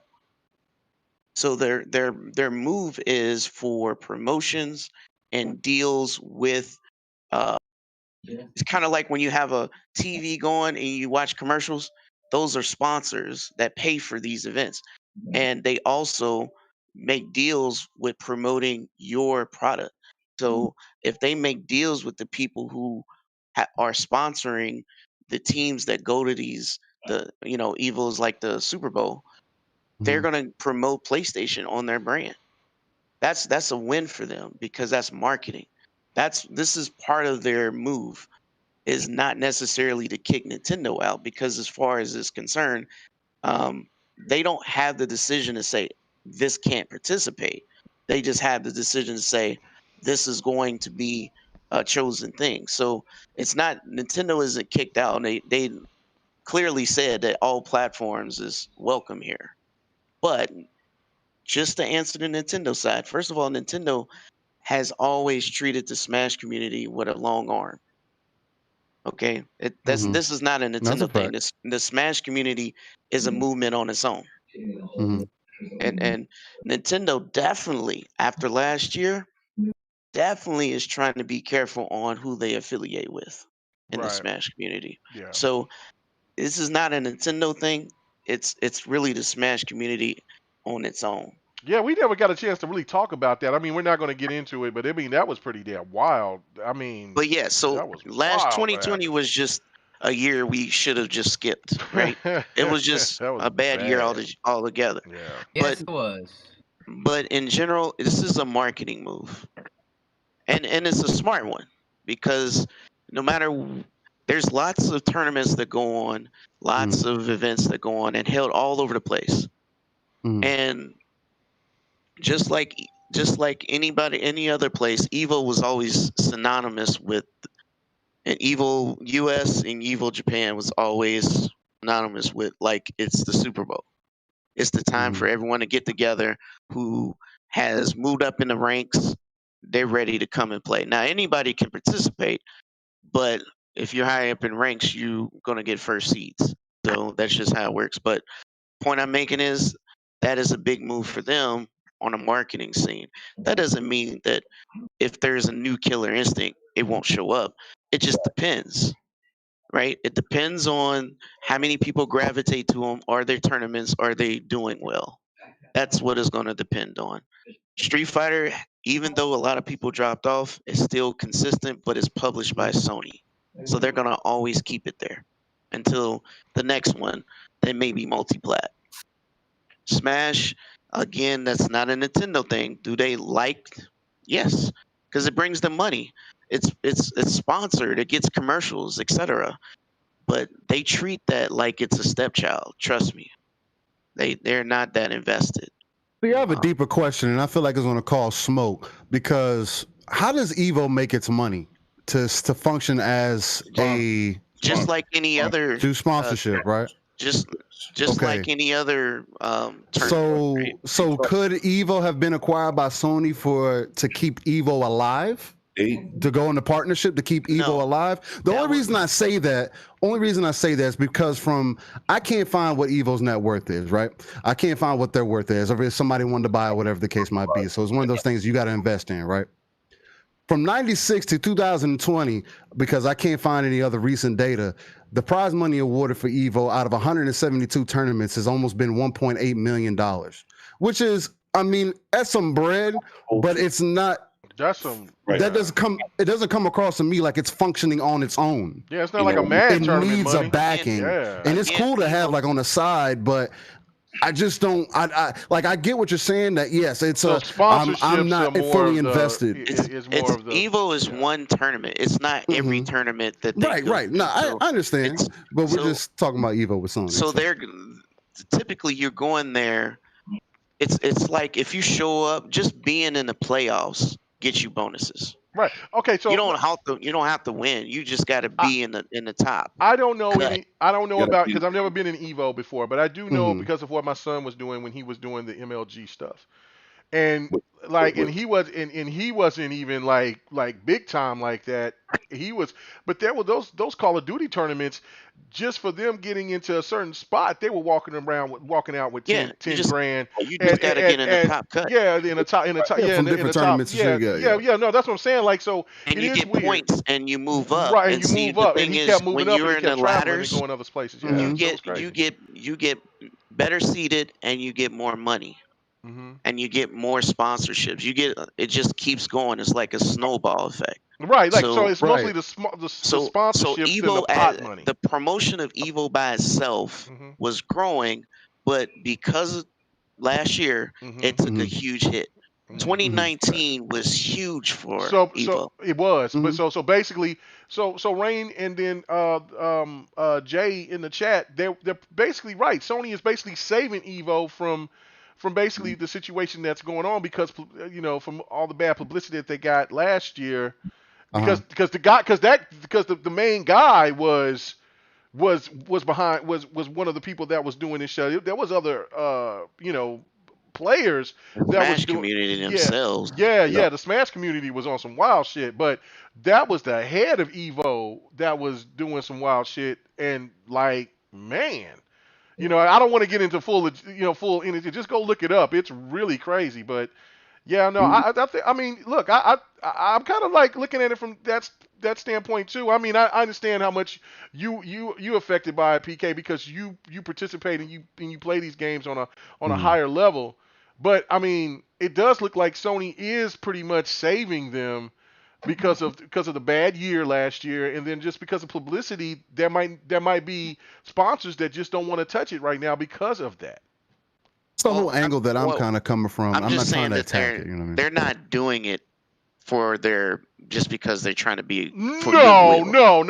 They know how big it is. Yeah. They're doing it because there's a financial gain out of this. Right. No. Absolutely. If they can get it back to 2019 levels, they'll be fine. They'll be absolutely great. You're right. Yeah. Yeah, we hear you. So go ahead. Go ahead, bro.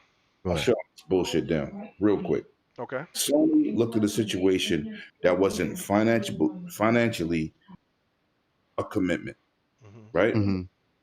Evo is not a big situation to save. That's not a 7.5 or 7.2, 7.8 investment. It's a small investment. Evo Max, right?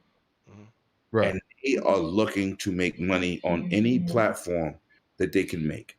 This is not an answer to Bethesda. This is not an answer to Microsoft buying other studios. This is a small investment that they can capitalize off because the fighting community is the truth. But let's not take this out of context. This shit don't make a dent to nothing. If Smash leave, Evo's dead. I don't care if you got Tekken, Street Fighter, which is dominated by PlayStation and partial PC. It doesn't matter.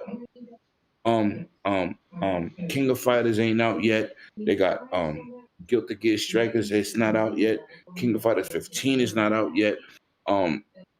It's so many platforms that are not in the next generation that they can get. Samurai Showdown 5, which is really the reboot. It's just called Samurai Showdown.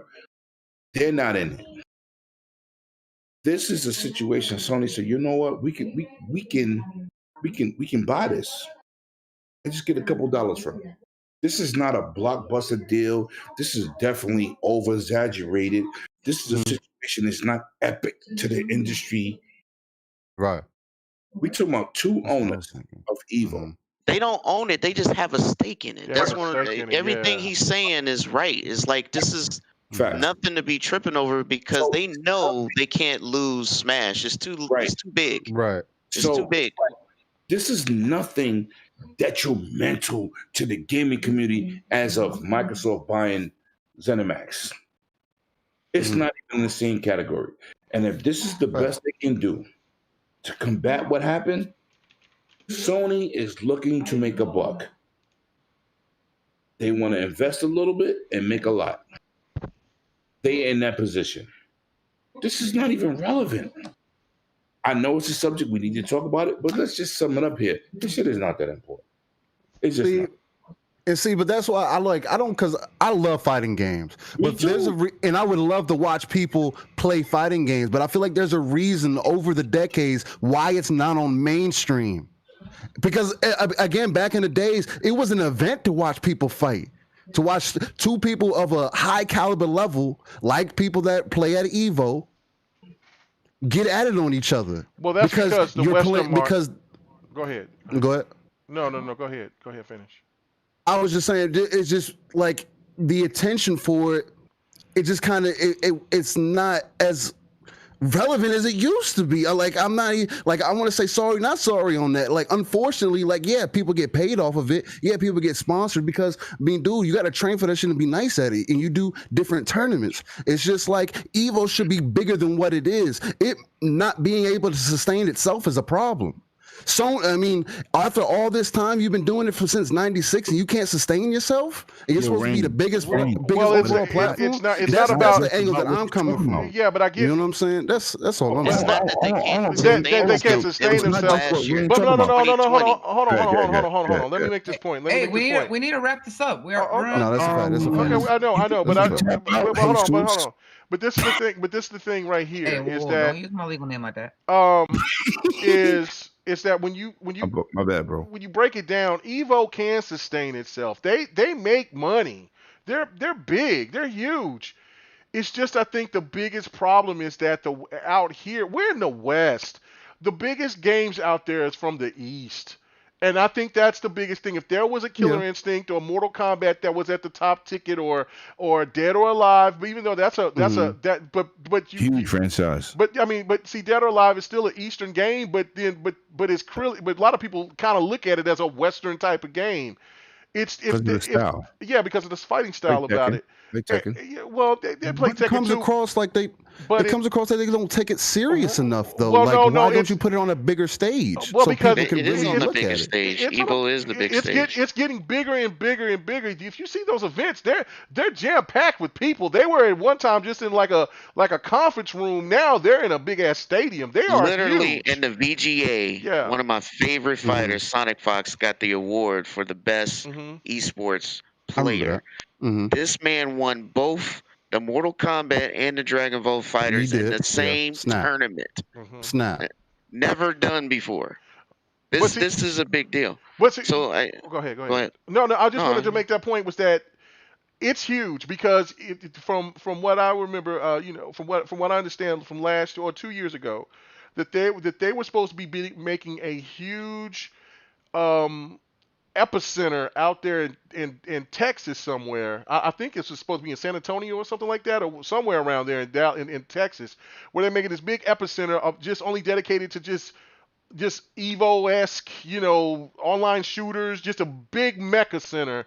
It's going to be like video games, Jerry's World. And it's in the building. I think with the time that they were talking about, it was going to be like about $2 to $4 billion to make or whatever. So it's huge. It's just that it's not gravitating to the West as it does for the rest of the world.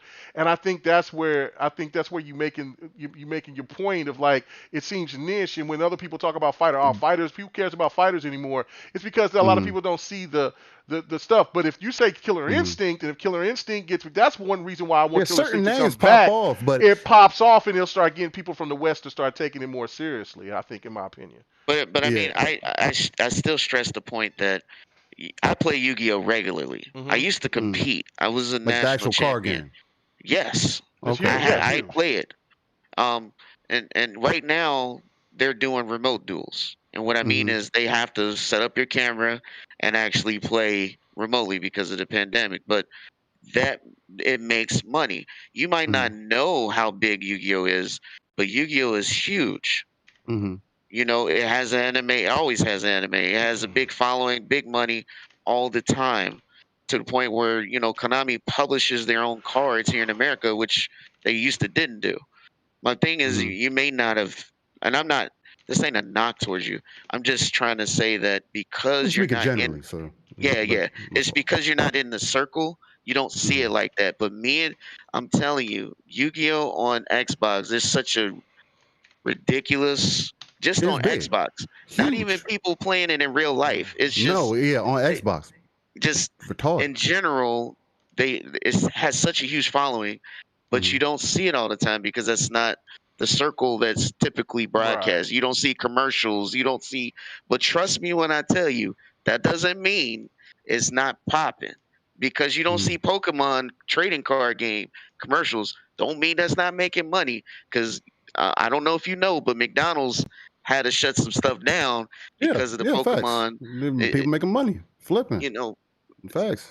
Right. so it's not taken away from your perception, but more or less you have to look at it from a different angle. You know what I mean? But that's the overall. That's the overall what I'm getting at. And I don't want to make this long, but that's the overall point that I'm getting at. Like I'm trying to get y'all to explain where you coming from, because a typical person, like I understand where you're coming from, because I do tend to tune into these things, not like you may or anybody else who's deep in the fighting game genre. I'll say it for more of I'm a casual fighter. You know what I'm saying? I love fighters, but I can never dedicate enough time to them to say that I'm good at them. I pick my 1 or 2 characters and that's it. And that's every fighting game that I play. So speaking from a casual fighter, or people that maybe just kind of fell off of it, I just wanted y'all to give that perspective of, there is still this other side. Maybe some people aren't seeing it. Because again, like you were stating, I'm not heavily in it. So a person like yourself who is in it, it's like, yep, this is popping, dog. Like, and I'm trying to tell you, and what I'm overall saying, it's like, but that I get it as somebody who's a hardcore gamer and is involved in the community, but it may not come across like that to a lot of other people. Now that's what makes it come across like, oh, is this like a pickup play? Is it like a save a hole kind of line? You know what I'm saying? Like, oh, hey, let me pick you up real quick. That's how it kind of comes across, and that's the only reason I was painting it like that. Again, play devil's advocate. No, I think that. Yeah, no, it's a great discussion. Yeah, we going long tonight, but I mean, look, we haven't done it in a long time. Everybody else has take a trend that we used to do back in the days, and then we kind of reeled it back in. But it was a great discussion. As long as it's a great discussion, and as long as there's people still here that want to listen to it, exactly. That's what it's all about. Right. So anyway, but I do want to say this going out before we do our sign outs. This is fun speculation. What's going on, man? You know what I'm saying? Hope y'all had a good show over there. Thanks. But I do have to say this. What fun speculation just said about, like, last gen fighters for Xbox was dormant, and that's why I constantly keep saying Xbox needs this, Xbox needs that. They need the Persona fighters back. They need the Grand Blues. They never had it. What are you talking about? They do have the Persona. I got both of them. I do have the Persona fighters. They had Persona. I have them both. Before Arena. I have them on the 360. I have them both. Yeah, the first one. Persona 4 Ultimax was the definitive version of Persona 4 Arena. It Right. was very popular on the Yeah. 360. Because when you've seen us playing it when you come and check us But I out didn't on know Fight what Night. it was on. I didn't know. Oh what it yeah, was no, on. it's on the 360. No, it's Right. yeah. But it is backwards compatible, which I don't understand why Ultramax. I didn't know I thought Ultramax was only on the Wii U. But it was on when I looked and went through my 360, I said, "Hot damn, they had that game there."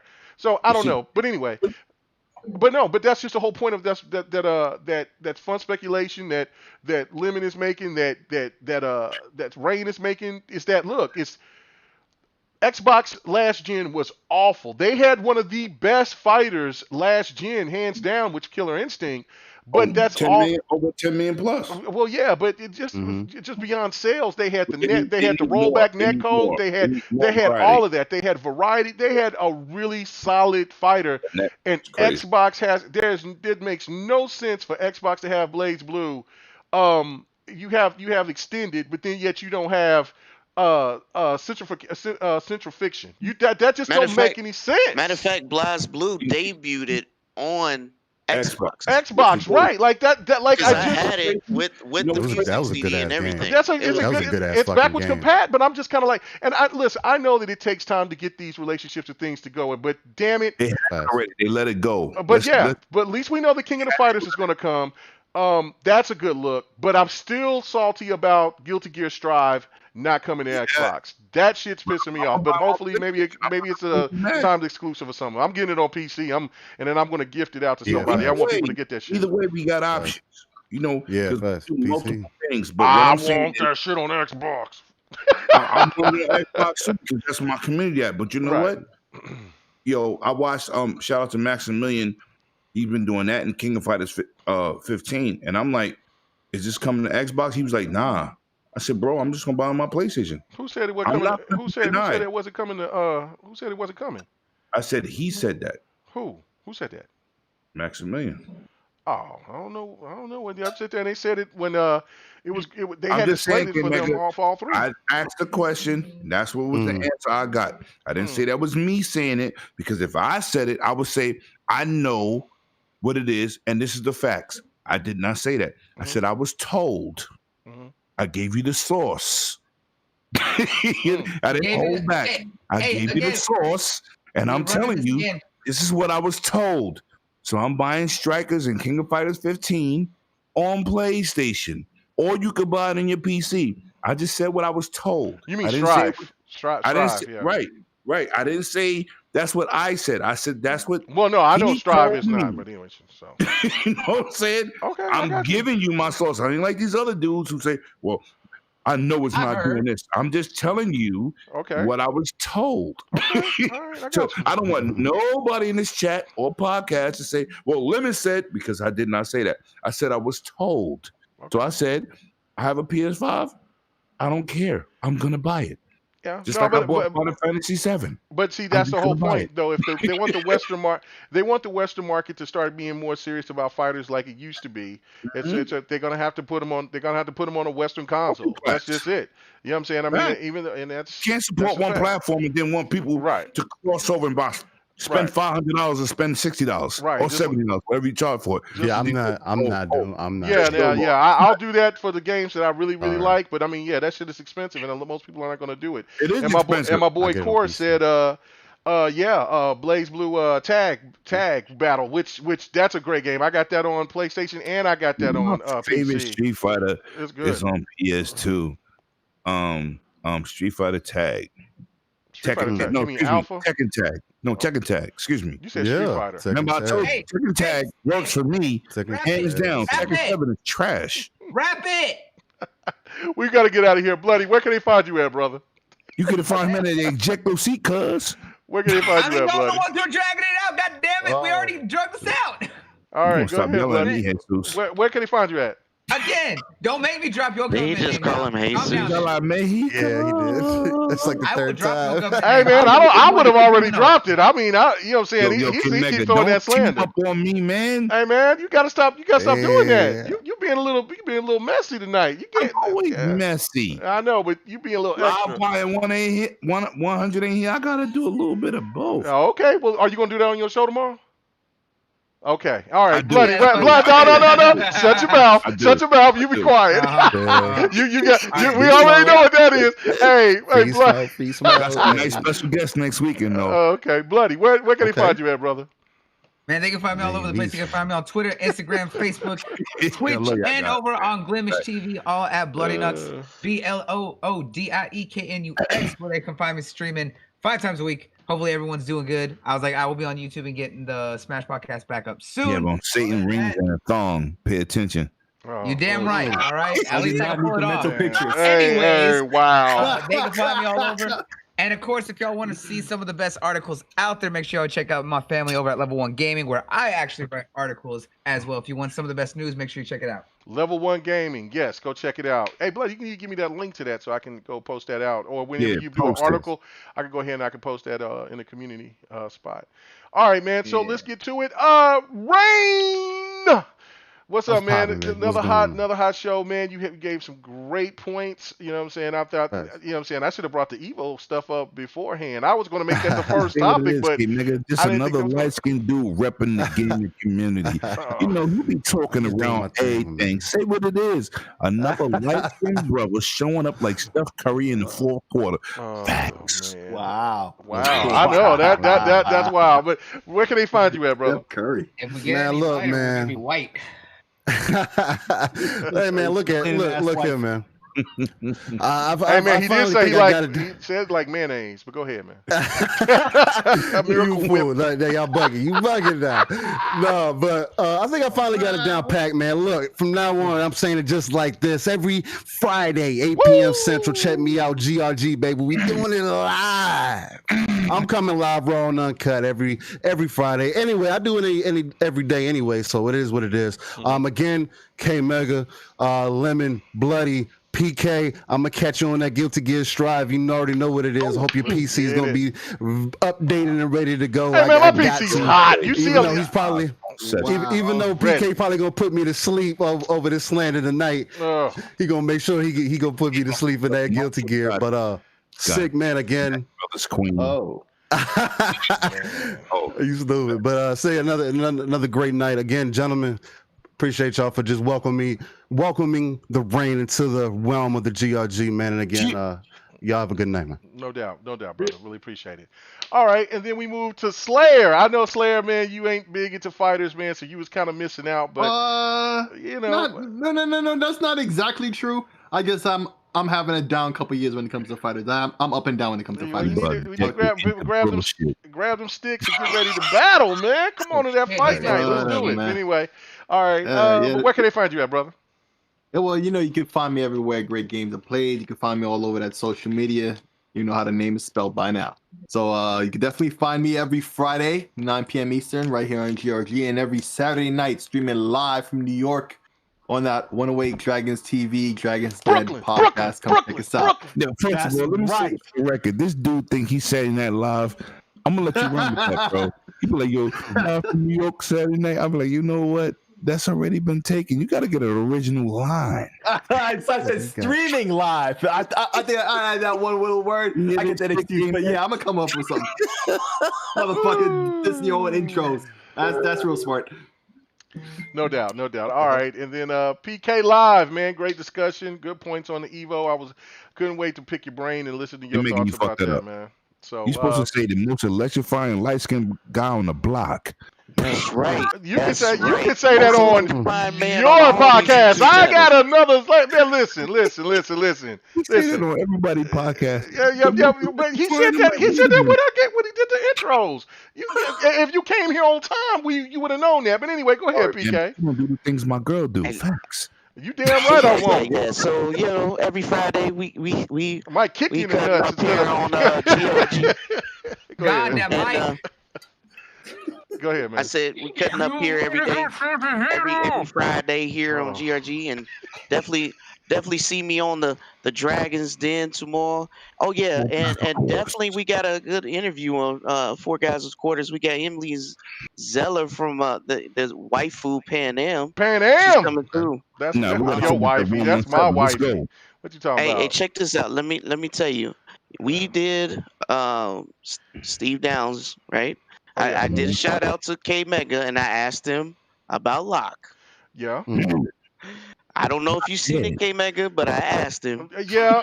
Bot said you kind of took his shine from him because he wanted to ask a more direct first question. of all, Bot need to relax, okay? Shout out to Bot, the fake Xbox Halo dude, aka I dominate golf. Hey man, Lemon, come on. You get your turn when you get your turn. Last, bro. Come on. I asked him, and the good news is he said I would love to see this happen again. Woo! Now that's not a definite. No, I know. But that's just coming from 117 himself saying he can't wait to do it again. I'm just letting you know that's a good sign. That's a good sign. He wants to see that. He wants to see that he loves the struggle. He said that's the only character that ever pushed against 117 like that. He said I can't wait because he loves that. He loves that little struggle he had with him. So hey.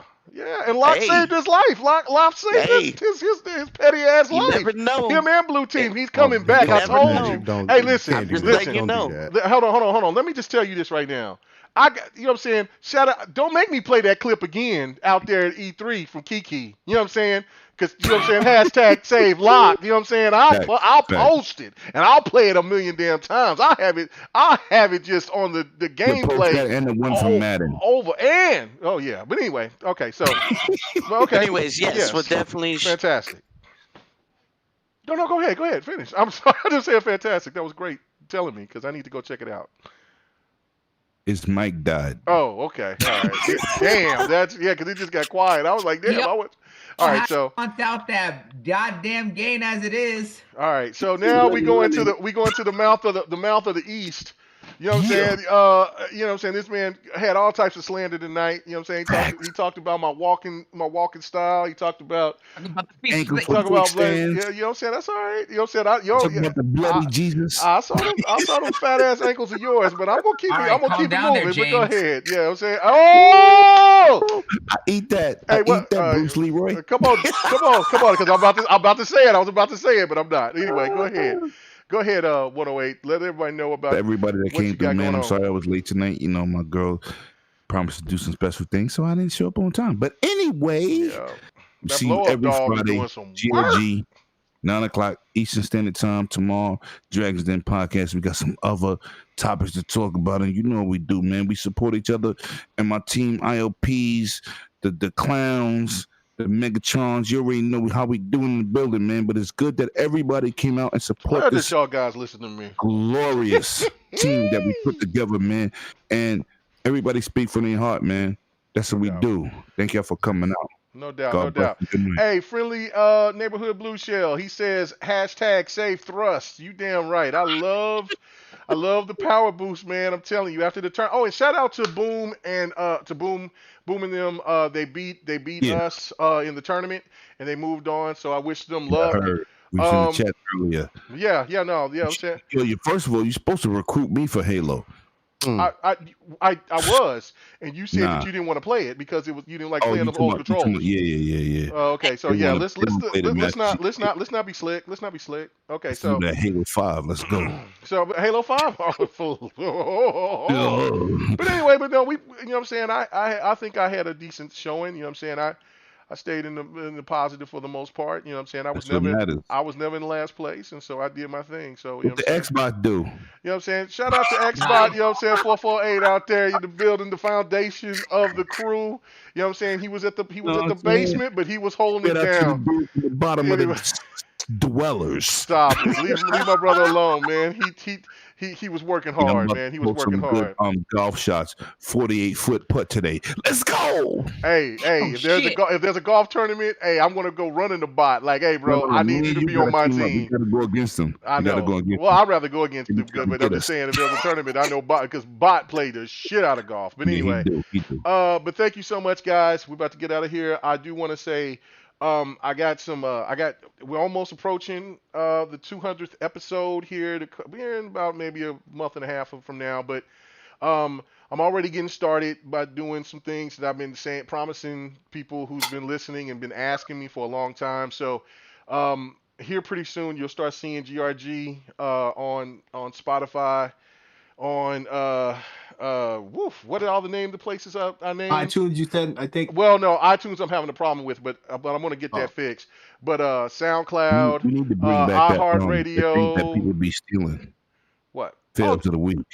Oh yeah, you know what I'm saying. I'm gonna bring those things back, and I'm gonna bring back the soundboard and stuff like that. But I wanted to hear the sound quality because I want to have enough to get over. So when we post, when I start publishing this stuff out, I hope you guys can start checking it out. I've already got one episode of last week's GRG and the Dev of the Gamer already set out on SoundCloud. So if you want to go check that out on KMEGA 405, go please do. But until I send everything else out there, you know, I want to make sure that I have it all tidy and make sure that the sound quality is good because everybody else sounds good. I was the one that was sounding low, so I want people to know that's coming.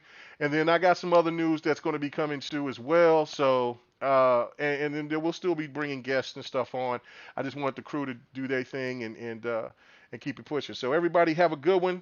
And look, we're almost there. A couple of months away, and then people can get started to do that pants off, dance off. But for right now, keep your ass at home. Stay still. Yeah, right now. Be safe. Everybody have a good one. Peace out, people. Peace. All your gaming news and our special topic of the week. Make sure to join us every Friday night, 9:30 Eastern, 8:30 Central, and 6:30 Pacific. This was the GRG Podcast.